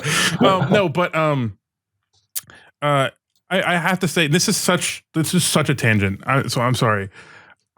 This whole show is just one giant tangent. So you're fine. I know. I don't often buy stuff on Fiverr. Like, sometimes if I want like a good the thumbnail for my Elden Ring video that is coming out soon, maybe, or like I sometimes I'll get like a voice actor to do like a line or two or whatever. It's almost always double, depending on how easy they were to work with, like double the amount that I was charged as a tip. Yeah. Because these people are taking time out of their day. I know they're getting paid for it by multiple people, but I always find it really annoying. Like, I would never, if you said, "Oh, my beats are $10," I would never just give you only 10. I wouldn't Venmo you $10 and be like, "All right, where's my beat?" It just sounds annoying to me. Anyway, super tangential. Fiverrs are a scam anyways. Most of that shit's like stolen copyright. Most of those stuff are corporations. That they're flipping. Yeah. Or it's some guy in like Bangkok who's like. Dude. Just grinding out money at an absurd conversion rate. Bro, the guy who made the Elden Ring thumbnail is from Sri Lanka. I thought that was cool as hell. Hell yeah. Well, I was working for a marketing company 2 years ago, and we hired some person off of Fiverr. God, I want to say it was like Vietnam. And we paid him like, I don't know, like $200 to do a graphic for us. And I did the conversion on whatever it was. And I forget the actual country and the actual numbers. So sorry if anyone at home is doing the math on this and it's not adding up. But whatever it was ended up being like, I don't know, like 10 grand worth of buying power. Not just converting over, but like an absurd amount of money in whatever local currency that is. I did something like that for a guy from Tunisia a couple of years ago because he made a really nice 3D animation for me that I was going to use. I did end up using it, but then I just didn't go with anything with the channel. But I literally was like, bro, if I ever actually become rich, I will just hire you as my 3D. And he was so good. And he was so, he was so nice about taking, I think he only charged me like $50. And I was like, there's no shot this is worth $50, but this is worth way more than $50, brother. You know what I mean? The thing you should take away from this podcast episode is start making beats, move to Tunisia, and you just profit. Yeah. Oh, if you move to Tunisia and you just start slamming out beats, bro, on Fiverr, you'll make so much money. Damn. Welding is a thing of the past. Yeah. Welding is a thing of the past. Yeah. Brainstorm is a Tunisian billionaire. Quick question for you, John. Yes. John Brainstorm. Do you got Discord? I think I do. Yeah. That sounds like you don't use it. That's my main method. That's my main method of communication. That's why I asked. Because I would actually like to talk potentially getting an instrumental. He wants a beat. Yeah. He's downloading it right now. Dude, my guy. Hell yeah. I think I have an account on there. I think it takes like a Google account. You can just sign up with Google. Yeah, exactly. If you have which I think you do have a Gmail, because I think that was the next step is Ben's gonna be like, oh, that file's too big. You're gonna have to pay for Nitro. That's gonna be the next. It's just upsell. It's just as a Discord affiliate, scamming hip hop producers into Discord Nitro subscriptions. Benny, do you want to tell about the time you got rejected from the rapper? Oh, that's actually such a good story. Yeah. All right. Here's a Ben story, okay? So I grew up in Connecticut, which is in a very white town, right? Mm-hmm. So I would mostly, if I was listening to rap music, it'd be white rap, right? Because that's what everybody listens to in a white town, right? I'm not racist. I just only listen to Eminem. You know? Yeah, right, exactly. So I was listening to a rapper called Chris Webby. Don't know if you've ever heard of him. Have you heard of him? So long, dude. Yeah, I've heard Chris That's Webby. crazy that he's heard of him. That's so funny. So it's like 2010, 11, 12 maybe. Yeah, it's such a long time ago. I know. So I was listening to Chris Webby, right? Which is funny. He still makes music, by the way. Damn. Which I don't fuck with it too heavy, but he still makes music, which gotta love the grind, right? But so he had a buddy named Danimal Lecter. Was one of his friends in real life, and he collaborated with him a bunch. And I thought this guy was a great rapper. So I was like, all right, let me shoot him a fucking message on Facebook. Right? I was like, let's make music together.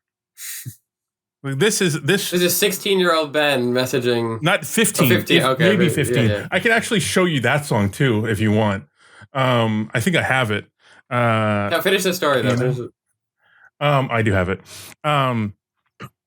So I message him my I'm like, oh yeah, I think you're really good. I think you got great. We should work together sometime. Here's my example song, right? I'll show you the example song, and then I can read to you what he said back to me. If you ever wanted to kill a 15-year-old's dreams, this is how.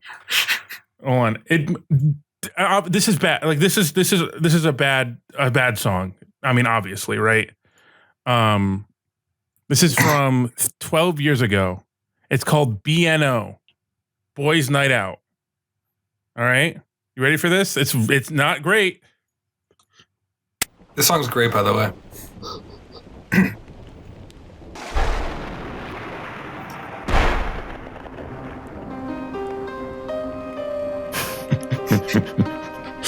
I'm cringing already, dude. Some art. Oh, okay. This is Fort Minor, the beat. And I made this in Photoshop. Cracked Photoshop CS3. Of course. Why wouldn't it be cracked? Crazy. You can fucking stay at home and drink some Poland, or you can come fuck this night up. I know where the fuck you're coming from. You like the way we come. Ain't Right. gotta come with the I can probably find the microphone. Hold on. Gooseneck. He's going deep into the Logitech. tech and gear lore. I want to of show this. you what I was using. It was a Logitech Gooseneck. Oh, I found it. A Logitech Gooseneck microphone, right? Look at this. This is what I was using to record that song. Dude, that's so hard. So Oh, I sick. send him that, right? This is like a lasting meme in our other friend group. We had a AI voice in Joe Biden repeat this exact thing to Ben. Oh my god, So where would it that's be the from? song What you year sent would to we Chris have? Would I have Webby. sent it? Chris Webby's friend, yeah. Actually, and just as a side thing, he messaged Bizarre from D12, and I got a Bizarre. response. He said he would sell me a beat for. Sell me a beat. He would Rap with you. work with me for $500. Bizarre. I'm 15. Where the fuck am I getting $500? He probably thought that was a deal too. He probably was like, "All right, kid, for $500, I'll be on a song with you." I'm not- $500 back, like, in what year was this? It's like 2011. Yeah, That's a lot of money then. I know. Oh, where am I getting that money? What is something he said, Sean? I am looking for it on Discord right now. Well, he was like super offended. He was basically like, "This isn't a fucking game." Like because you're just swearing a lot. Let me see. I can't remember the one line that he said. I cannot remember. Oh yeah. Do you want me to read? Wait, hold on. Read it. Is it the whole thing? Oh yeah. So this is the chat log. So Ben messages the guy. I'll give you the lowdown. I'm Chris Webby, but 15, trying to get. He goes, I'm Chris Webby, but 15, trying to get places. I want to be the youngest person to get places quick. So if you're interested, just ask. Bro, you have to be kidding me. You're the next Chris Webby. Please don't ever say that. That was probably the worst song I've ever heard lyrically, production, and just overall It's shit. So to answer your question, no, I don't want to work with you. Even if it was good, I would still charge you $300 for a verse. Helpful hints. Don't use fuck every other word. Don't talk about jerking off. Don't talk about coming every bar. It's creepy. You sound like a perv. You're not serious. Your flow was bad. The beat was terrible. Try and make sense. What the fuck does sit at home and drink Poland Spring even mean? The song was pointless. And finally, if you work with serious musicians like myself, invest in yourself. Pay for your songs to get mixed properly. No one's going to take you seriously with this Xbox headset sound and mic. He ripped into me. I'm 15, dude. I'm 15 years old. It's very funny. Can you imagine? What a dick. He was a dick. He was definitely a dick. Listen to the song. He listened to the song, though. He did listen to the song. Shouts to that. That's crazy. Yeah, he was, but I'm 15. He was like 28. Oh, yeah, that's burnt. It was brutal, man. That was brutal. That's I hurt my feelings. I hurt my feelings for years, dude. I think look how honestly far talking about jerking off your peanuts has gotten you. Now you're here. Oh, that's true. Yeah, at no, almost 30 years old. Dude, talking to 1,000 people online about jerking off your penis. Dude, it's that's so fucked funny. up that he ripped into a kid like that. Like, Isn't that just crazy? a kid who wanted to work with him, like, and he's 28. That's burnt as fuck, dude. Yeah, it was fucked up. It was fucked up. Wow. And we ended up after that, it's on the messages, but I ended up being like, bro, I'm 15. Like, call me some fucking slack. Even you I at 15 were like, bro, I'm 15. Come on. I did come off cocky in the beginning 100%. But you're also a kid. Who gives a fuck? I was like, bro, I'm 15. I got room to improve, my dude. And he was like, yeah, you're right. And I was like, and it's also not about, it's about the love of music, not about money, pussy. Yeah. And he said, you're kind of right, but I need money. And I said, all right, well, I'll see you at the Chris Webby show this November. He said, all right. He didn't have a nice balance in his life, dude. He was just all like music and money, I guess. That's fucking burnt. He was Dude. pissed that little 15 rap. Hey, what? Can you pull up? I have a music video from that country rap project. If you want to pull it up, dude. Yes, it's on YouTube. absolutely. Well, I've listened to like all of 50 Cent's audiobooks, and but I was this like a Kindle deal? No, this is actually something that I've been thinking about a lot, especially with this interview. It seems like in my head that I think the hardest thing that I've had to get over is that successful people are just. I know this is like the cliche, but it's like you guys are normal people, and then you just are successful as well. I mean, obviously there's grinding, there's a lot of work that gets put in. I put in very little work to a lot of things that I do, so in no way am I saying like I should be in X position or not. But it is like this sense of like, it's really kind of nice to hear that there's a lot of normal people that get far with work and stuff that. I was thinking about this actually because I work in a restaurant, and I don't know if you know who Sketch is or Jinxie, but they're like they're young, like 20-something TikTokers, and they're blowing up because they're funny. You know, they're very entertaining, and that's like the thing.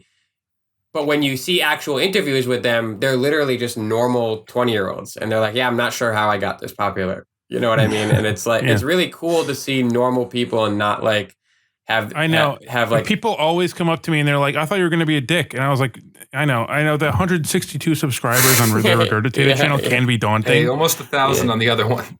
And I'm like, yeah, and almost 1,000 on the other one. But listen, I'm a normal guy and I'm balding.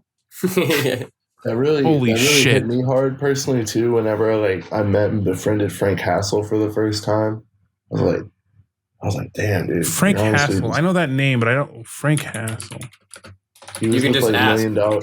He's here. Say what? Ben's Googling it. Like, you can ask. He's here. Well, I think I don't know who that is. No, I do know who that is. Ben has the same fixations as me, where like I cannot have a conversation with someone without like Googling everything that we're talking about. His online persona is wild, but he's a super chill, nice dude. Like, there's so many people like that. Like, Nep's really chill, nice. I've heard that Weird Al is actually the nicest guy that you could ever meet, which I'm not too surprised by. But. I was going to say, my dream is to meet someone like Little Boozy or something and have him like slap my fucking Circle K cup out of my hand. I want to meet a celebrity that's like a dick. And I don't know Boozy. I'm just saying I want to meet someone who I'm like, oh my God, it's you. And they like do something horrible to me. John Cena could beat the fuck out of you. I almost got to see Samuel L. Jackson in person, but I was in when I met Young Thug. Oh, you met Young Thug? He threatened to shoot me. Well, now I was in the studio.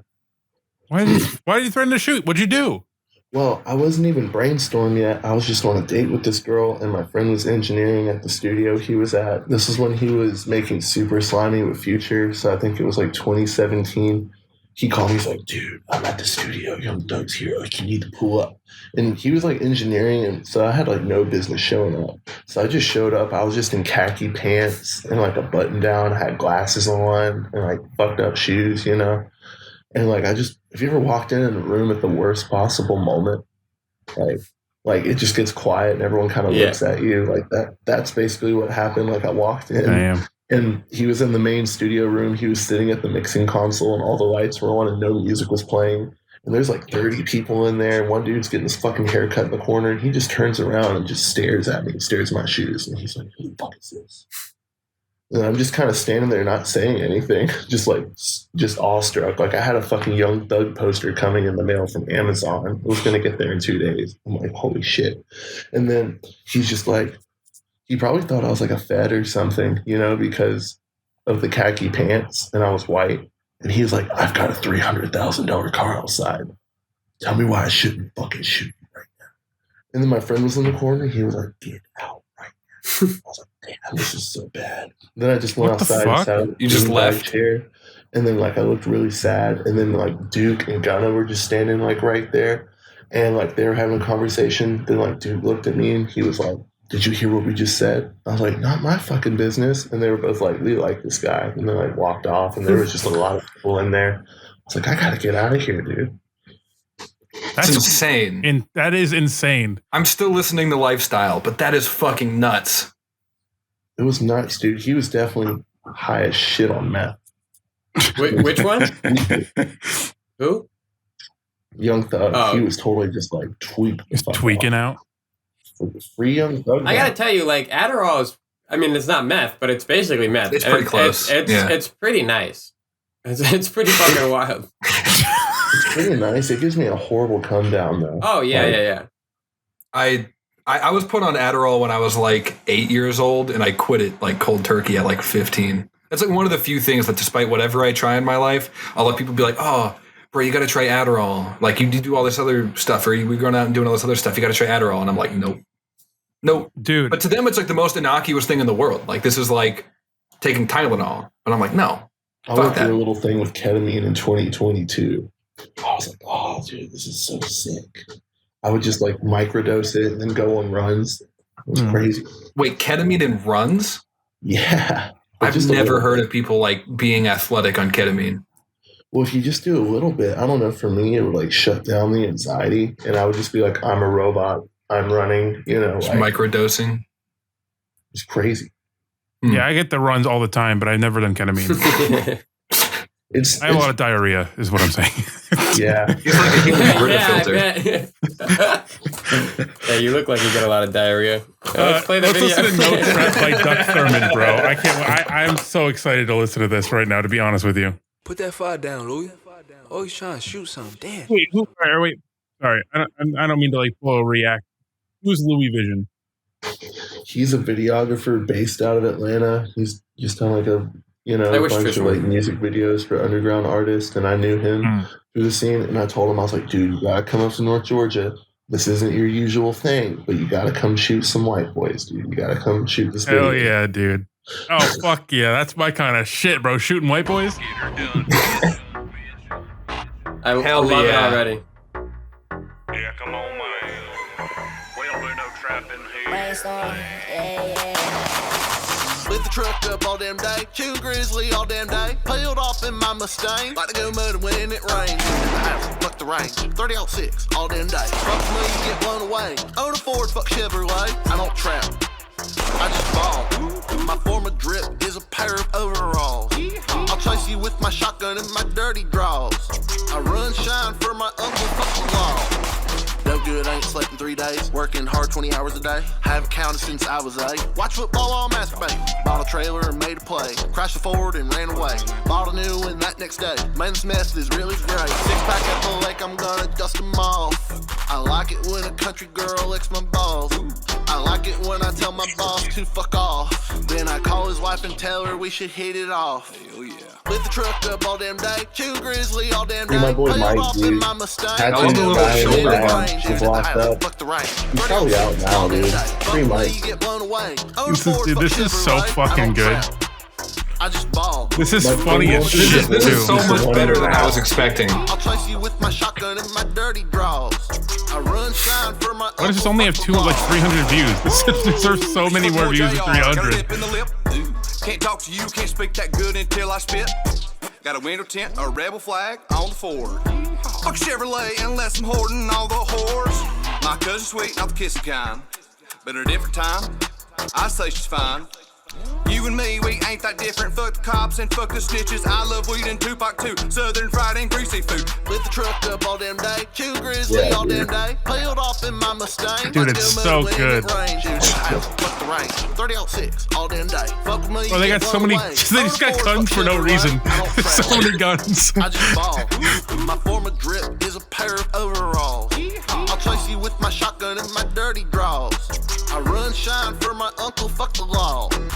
Mud puddles, haystack. Shawty got some low back. Black smoke, diesel This guy's stack. like the Guns most in the legit window country rack. rapper of all of us, dude. That's awesome. All the Budweiser. Oh, it's so Free good. Mike, Was dude. 35s were sitting up. Diet dudes were sipping up. Dipping juice spit in the cup. Boots and Daisy Dukes. I'm fucking with my slut. We're in the boondocks. I like how you're standing right behind him as he has a shotgun, like pointing back. Come on here, cousin touch. Lit the truck up all damn day, chew grizzly all damn day. A cousin Peeled off touch? in my Wait, hold Mustang. up. Like to go mud when it That's rains. fire as Shoot fuck. at the house, fuck the rain. Yeah, bro. 3006 all damn day. Fuck money, Appreciate it, get blown dude. away. Own a Ford, fuck Chevrolet. I don't trap.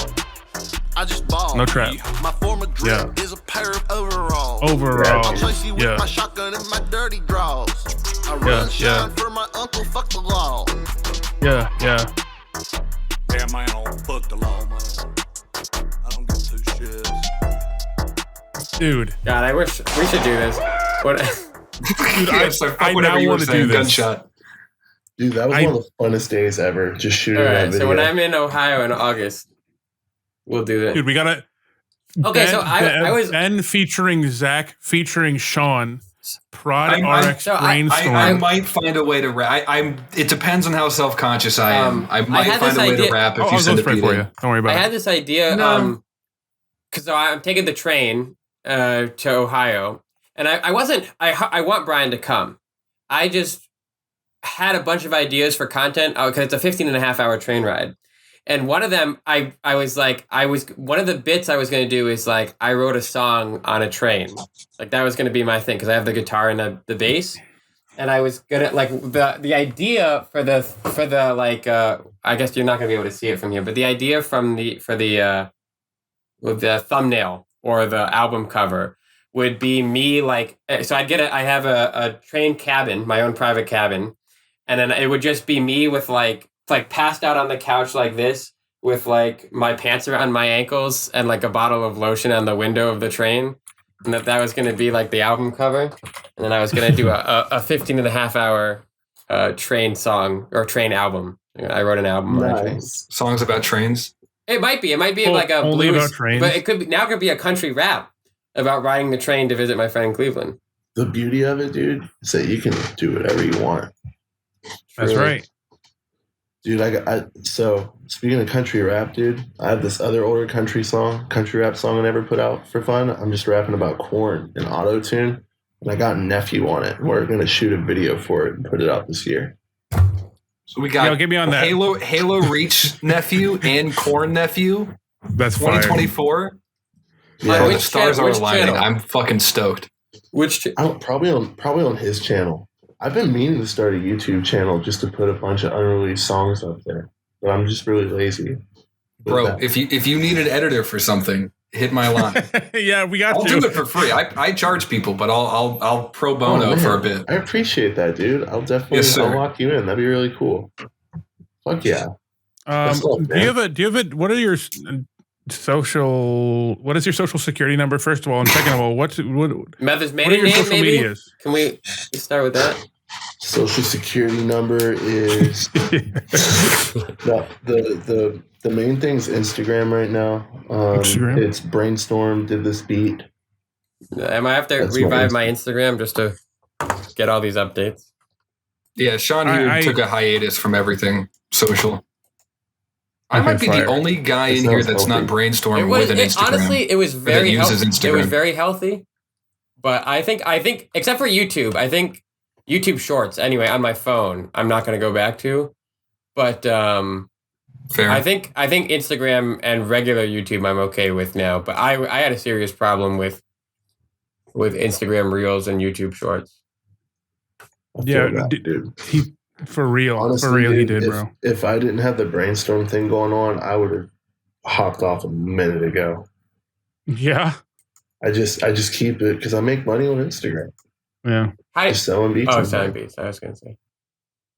And stuff, and like, you know, talking to other artists and stuff. That's the only reason why I keep Instagram. And then like I was super anti-posting for a while. Like I would just post like once every 3 months or something. But I realized like you post more often, you know, you get more followers and you can sell more of your product or whatever. So yeah, I'm always on the line between like having fun with music and being like, oh, I can like make some money real quick, you know? Yeah. I feel like we've talked about on this show. That's like every other episode. I feel like we're talking about like creativity versus like pushing marketing or making money or something like that. You know, not that we're at any level that really justifies worrying about that too crazy, but you know, as people balancing like real life responsibilities, and this is essentially a hobby, a glorified hobby, I would put it. You know, those conversations keep coming up over and over and over again. So I genuinely appreciate hearing your insight from someone I, you know, care about and genuinely consume your work. Just how at peace with that idea I think you are. It's pretty cool. Very cool. Appreciate it. I really, I also like. I would like another segment of this. I feel like I would have so many questions now that I. Do you not have any questions right now? Well, I just a bunch of them have to do with like success and or like I want to say that I think a big thing that my problem is sometimes if you ask someone like, and it might be the case that this is actually literally just true, but the thing is sometimes you might ask like, oh, tell me what you think the best thing someone should do if they're just starting out, and the answer is almost always like, just keep working. And that like shit like that pisses me off so hard. Lock in. But like a lot of that is probably just true, which pisses me off. I not in the sense that I'm looking for the shortcut, but in the sense that I'm looking for more detail, because on one hand, for a while I was really into, or I wanted to put in a bunch of effort into streaming. And so I went to a bunch of forums and I was like, what games do you think are most popular? How do you spot trends and stuff like that? And most people are like, oh, just find a game that you like. And I'm like, the problem is I like dog shit games, brother. Like, you know what I mean? Like, and the thing is like, I think there's a lot of nuance along the route of just working hard. Because I could like set myself up on a path to just be like, okay, but I'm someone who like needs to see a light at the end of the tunnel, or at least a light at the corner that you're supposed to turn to see the light at the end of the tunnel. You know what I mean? I get that. It's scary because you can like lock in and like work your ass off, and that can get you absolutely nowhere. Yeah.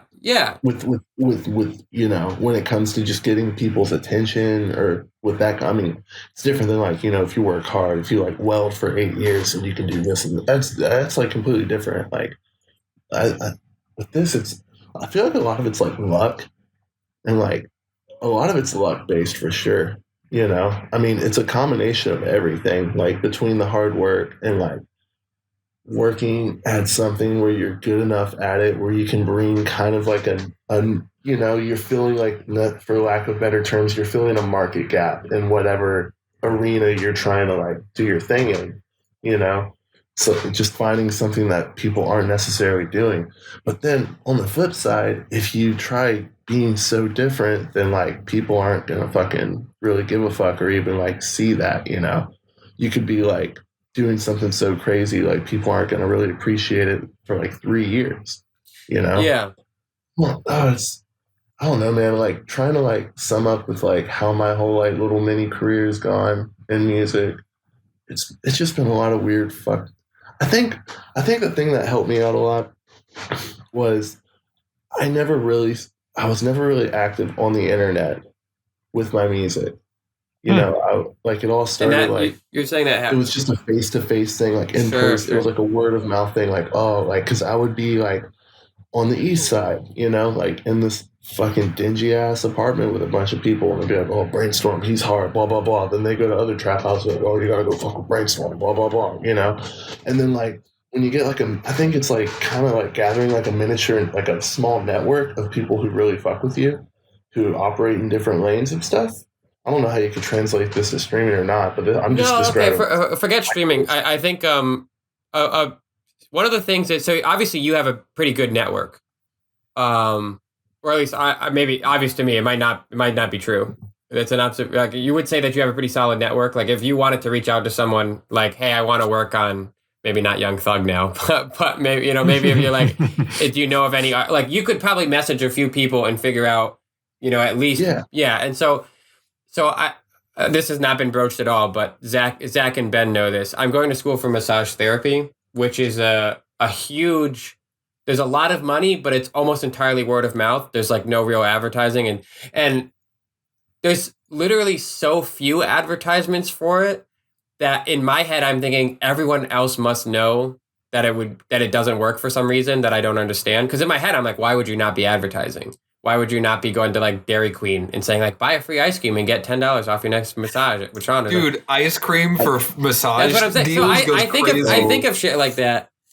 So I guess so like massage therapy, it's all clientele based. It's word of mouth. Yeah. It's like, I don't know how you find, like, look for someone prominent in a community. Like maybe not too prominent where you can't reach out to them, but maybe someone right next to that prominent figure, and work with them.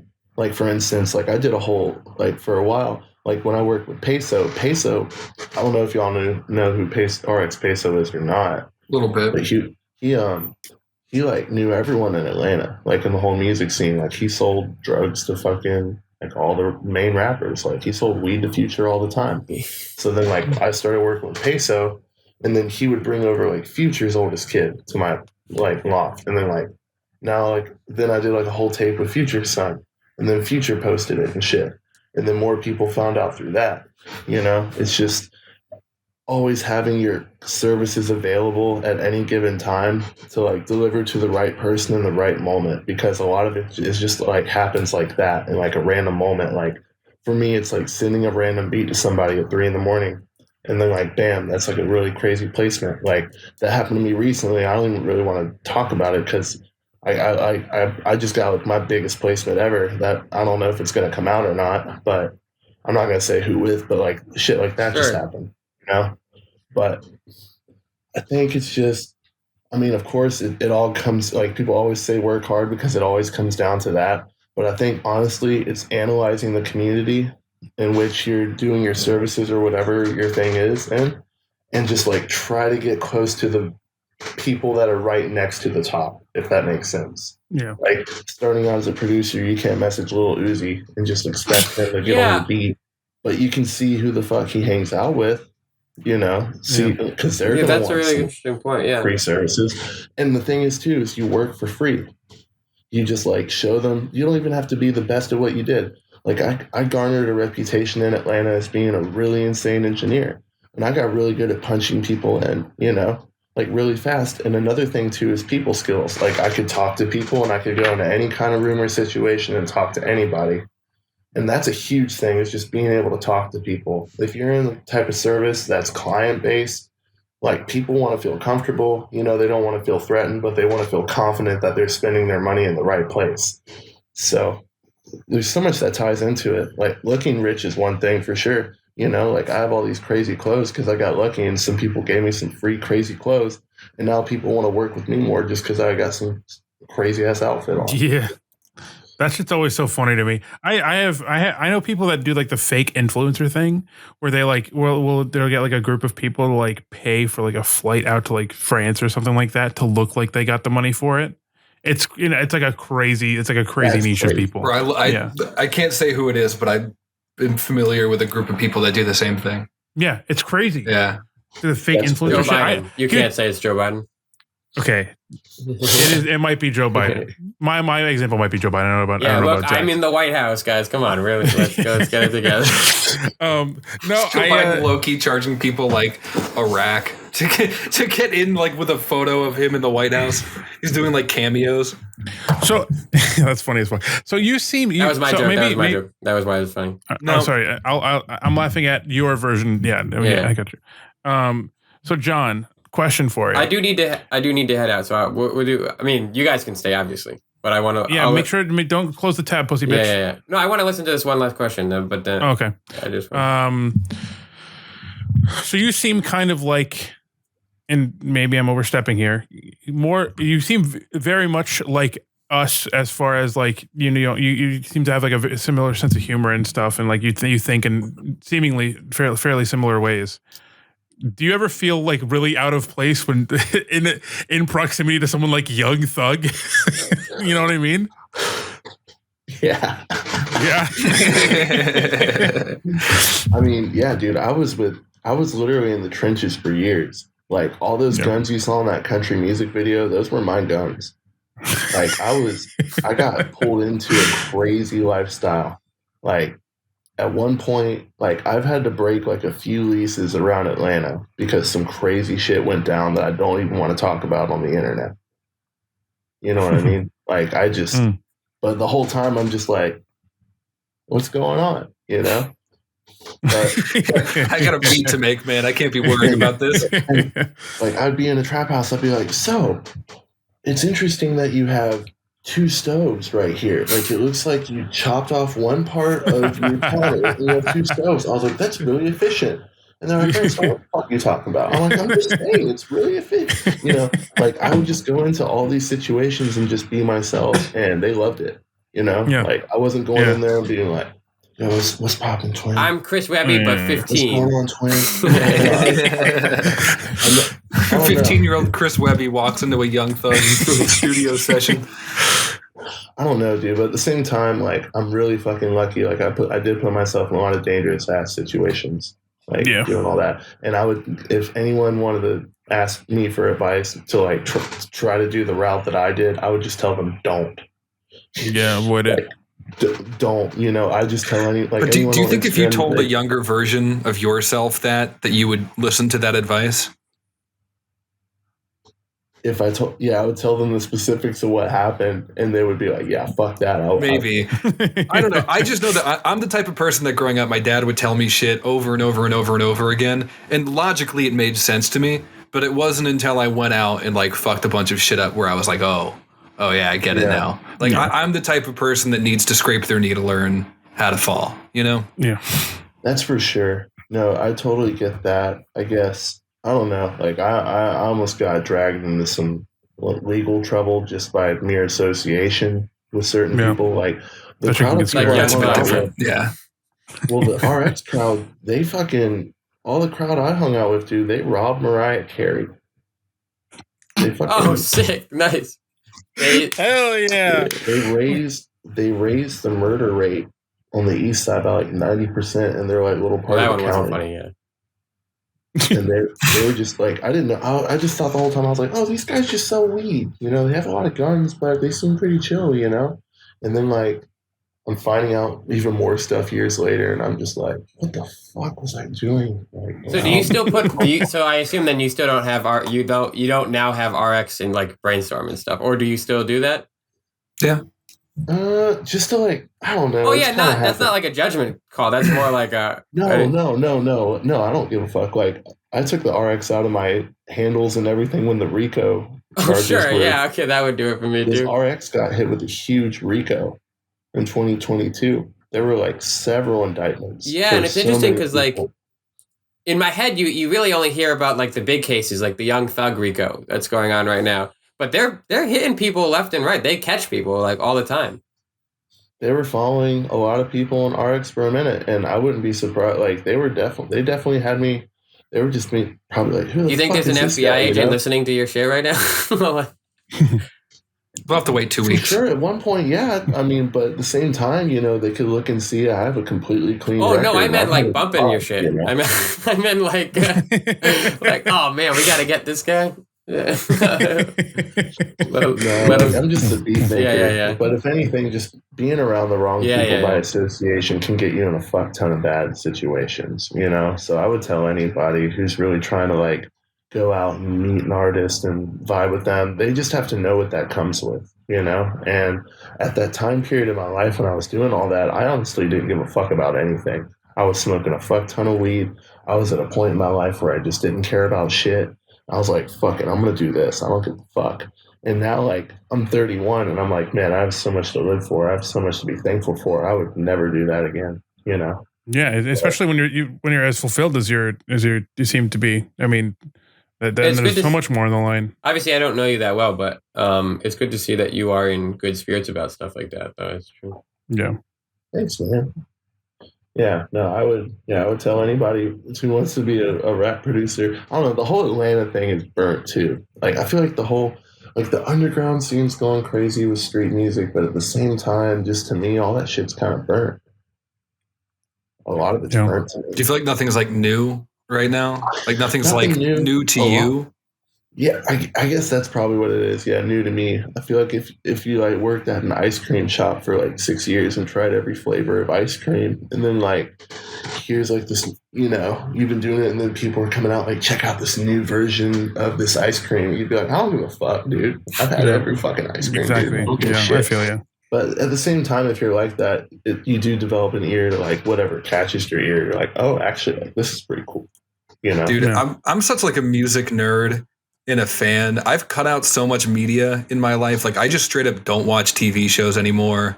It's like a movie has to be like crazy for it to capture my attention and for me to go like to a theater and watch something. Godzilla -1. I kind of want to. Godzilla -1 was great. Yeah. That's the only movie I've seen. I do need to go. Period. In the last like 6 months. It was nice meeting you, Brainstorm, John.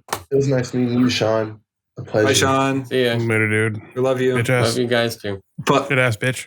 But like I've stopped playing like video games. I mean, I play like Madden with my dad and my friend, but like I don't like, I don't know, like music's still the one thing that like I listen to so much new stuff from. Like I'm so tuned in to like listening to new music every single day that I really hope I don't become that old guy who feels like he's tried every ice cream flavor in the ice cream shop, because then I'll have nothing. Then I'll just be eating fucking ham sandwiches every day until I die. No judgment on that at all. It's just my, you know, I fear that for myself. I have a weird thing with music. It's one of those things, and I think, Zach, actually, I think you made a YouTube video about this where it was like showing my friends this is my reaction when showing my friends a song about whatever the fucking meme was. It was a Pharrell meme. Yeah, Pharrell and 100 it was a video of Pharrell showing a girl a beat, and then I interpolated like 100 gecs into it to make it a funny meme. And that's how I actually listen to music. Like with doubt that I'll like it. That's how I go into it. You know what I mean? Which that's a me being fucking cucked as shit. Like I only watch YouTube. I don't listen to like any music. I'll listen to some oh my god, what's his fucking name? The guy that's not blind, Stevie Wonder. Do you think he's blind? Stevie Wonder? Me?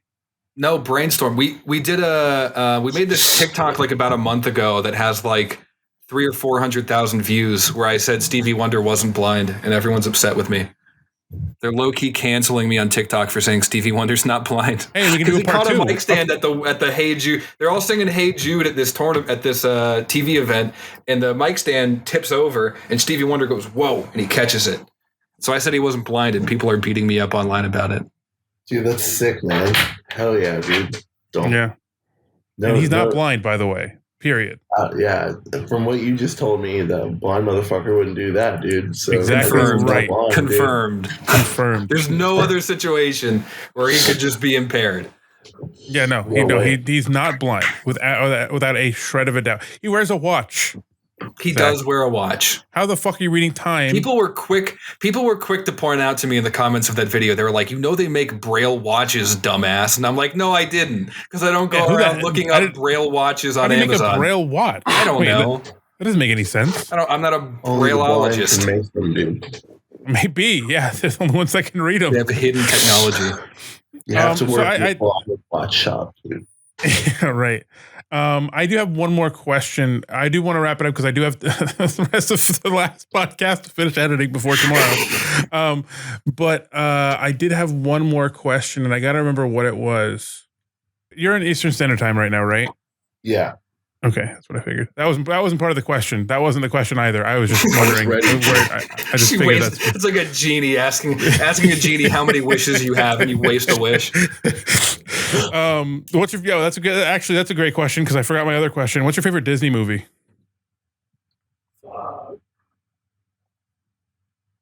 What's the one where the kids are mermaids? 13th Year? Is that the one?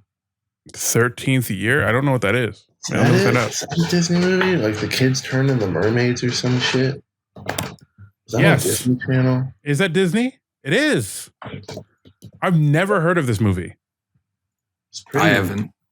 I haven't seen it since I was a kid, but it was pretty lit, dude. 1999. Holy shit. Yeah, I've never seen this movie. Disney movies. Mine is Lilo and Stitch. I got a pretty easy answer. Mine's Lilo and Stitch. Lilo and Stitch was good, dude. I'm not really huge on Disney. But I remember the 13th Year being really lit, dude. Zach, what's your favorite Disney movie? Dude?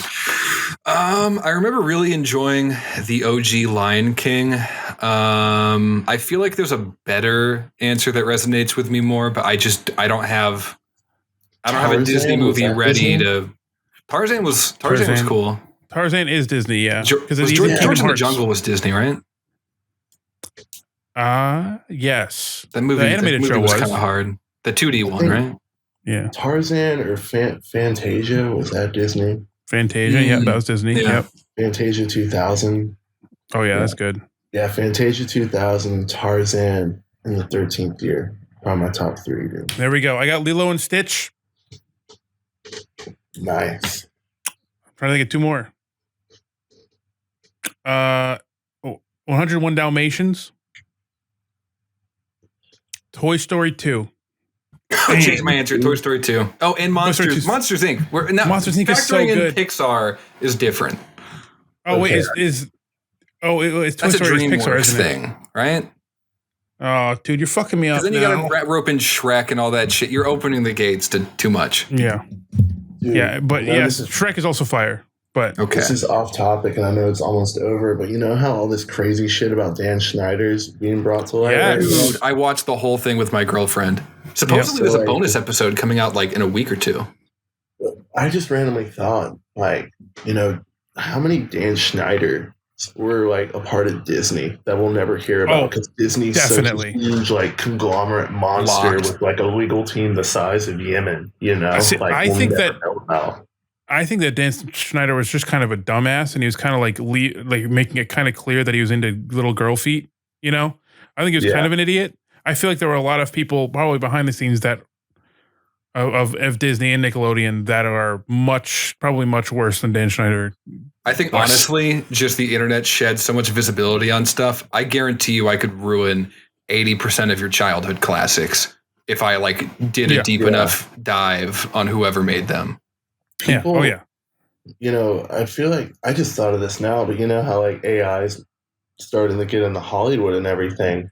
Maybe the one positive thing to AI is that it can eliminate child actors, dude. Like no more child actors. Like you got to be like 18 to like be an actor or some shit. So that child way they actors don't have to, like, traumatize kids anymore. Let's just make a fucking AI kid, you know? But then there's always like the child beauty pageants and shit like that, where it's like it's not like parents are always going to find a way to monetize their kid if they really want to. It's just gross.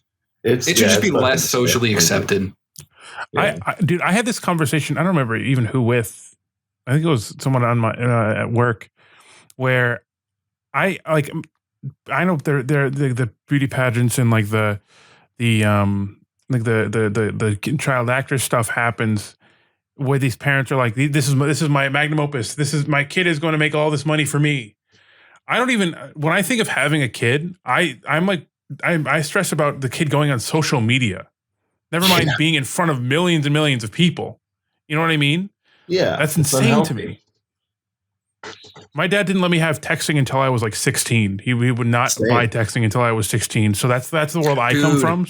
I fear for my life. I fear for my life. If I ever have a kid, like, dude, all my like little cousins and stuff that are like babies, they're getting phones at like 5 years old. Isn't that so insane? It's crazy. I would not feel comfortable giving my kid that young a phone. But then you're the shitty parent when all their other kids have phones. And then it's also a safety thing too, because they can call home if something happens or someone's trying to get them or something. So it's such I don't know how I feel about it. It's such a complicated grade. An iPad kid is a scary thing, but it's also like that's what most kids are. It feels like it's weird. All this skibbity toilet. Even more pumped up for my vasectomy appointment I'm making this year. No kissing. You know what? Let's go. Getting married and a vasectomy. Vasectomy time, dude. Fuck all that. I saw a tweet of a guy today who was like, "Of course, the earthquake had to happen during my vasectomy." Whoa. I don't know if it was a joke or not. I didn't follow up, but just the thought of just sitting there in stirrups going, no, it's just enough for me to just. And they're like doing the shit that it's like it's looking like your spaghetti nuts in there. Oh, spaghetti nuts. Yeah. Oh yes, Mr. Warrior. That's right, Mr. Warrior. The building wasn't earthquake protected. And the lawyer's like, looks like you got a case. the very, very rare New England the once a century botched vasectomy. Dude, all that clam chowder. If Sean was still here, I'd be like, dude, you need them. If you want to be a massage therapist, you got to open up a clinic, earthquake proof, dude. Right? You don't want to fuck around with that. Like that don't want to fuck around in with Japan that's floating on water, dude. You got to make one of those. People will come to that. Exactly. No tsunamis either. No tsunamis. All right. I think this is a good place to call it. I think we got to get stuff out of the way. Actually, let me ask last question, and it should have been the first question. I have a couple like minor transactional things I want to throw your way right before we wrap it up. But go ahead, John. Sure. My first question for you, though, John, before he gets into that, is how are you? He just restarts everything. I guess now you ask, how was your day at the very end of the whole thing? Just like overall. Yeah, how are you feeling? I'm feeling great, dude. Last year I was doing pretty shitty, but like this year I'm doing great. Like I really, I got out of it. I got out of Atlanta. I got out of a big city, so I feel great, dude. My whole life I was trying to get to a big city. Now I'm like happy I got away from it. Yeah. Hell yeah, I'm happy for you. Are you guys doing great? Dude, honestly, in full transparency, I came into this kind of nervous that it might be because again I'm not very familiar with you, that it could be awkward. You seem like a stand-up dude. Seem very cool. I'm happy with how this went. I feel great. Oh, thanks, man. Bro, so I shoot my shot with a few people. Like earlier I mentioned, like I DM'd Kanye West and I was like, wouldn't it be crazy? Wouldn't it be like so funny as if you came on this show? I unironically am just a fan. Like just plain and simple, like a lot. I listen to a lot of your music, like just period. And so I don't like, I've reached out to people before to interview on this show. Never have I actually been like that into it. Like Tristan, who's now like kind of our friend, was like a guy making YouTube videos that I just found in DM'd. And I was like, wouldn't this be cool? I love him now, but at the time I didn't really care about him. I just wanted to talk to new people. I was so nervous to get you on, and I was baffled you even like responded and was receptive, much more than Chris Webby or whatever the fuck his name is. So I mean, just sincerely, I mean, I appreciate it. I don't know how this looks on the surface or whatever, but I hope you had a good time just chatting it up tonight. I had a fucking blast, man, for real. Like I didn't even realize it's been 2 hours. Like I haven't done many podcasts, but this is so far the funnest one I've You're kind of hard to pin down online. Say what? I said you're kind of hard to pin down online. Like I was trying to do some research on you like before the show, and I was like, man, I can find like one interview with the dude. Yeah. No, this is probably, I think it's my second or third one, I think. So there's not a lot, Yeah. And also...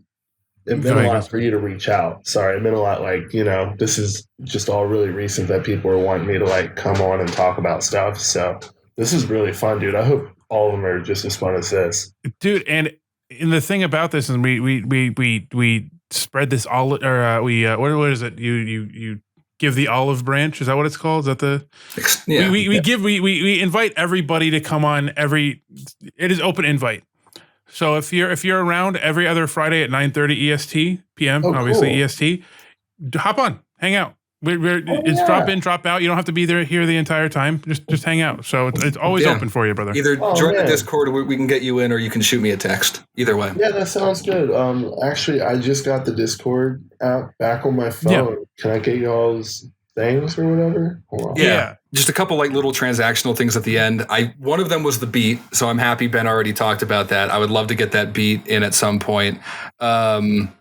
And then we just launched our t-shirt shop like a week ago. Is there any shot I could get an Addy and a size? I could send you some merch over real quick. Yeah, would appreciate that. I don't want to dox my Addy on here. No, you can text. You can text. Just drop your address right here and now. I mean, this is all edited. This won't come out for 2 weeks, so we can bleep whatever the fuck. You can say whatever you want. But you can do that. It's whatever. It's whatever you want. Just shoot me it over text message, and I'll hook you up. I forgot just the editor thing. If you do ever plan on starting a YouTube channel, I'm oddly free for random side projects right now. So hit me up. Dude, I would love that. I will lock you in. I'll let you know. Like, I definitely need to be dropping stuff. So I'll get a plan together and hit you up about that. And I'll send you my Addy and t-shirt size and all that good stuff. Yes, sir. No problem. Guys. But thank you again so much for your time. I appreciate it. All right. Thank y'all. Y'all have a good night. Bro, yes, be easy. Take it easy. Much love, man. Much love. Peace, y'all. Peace.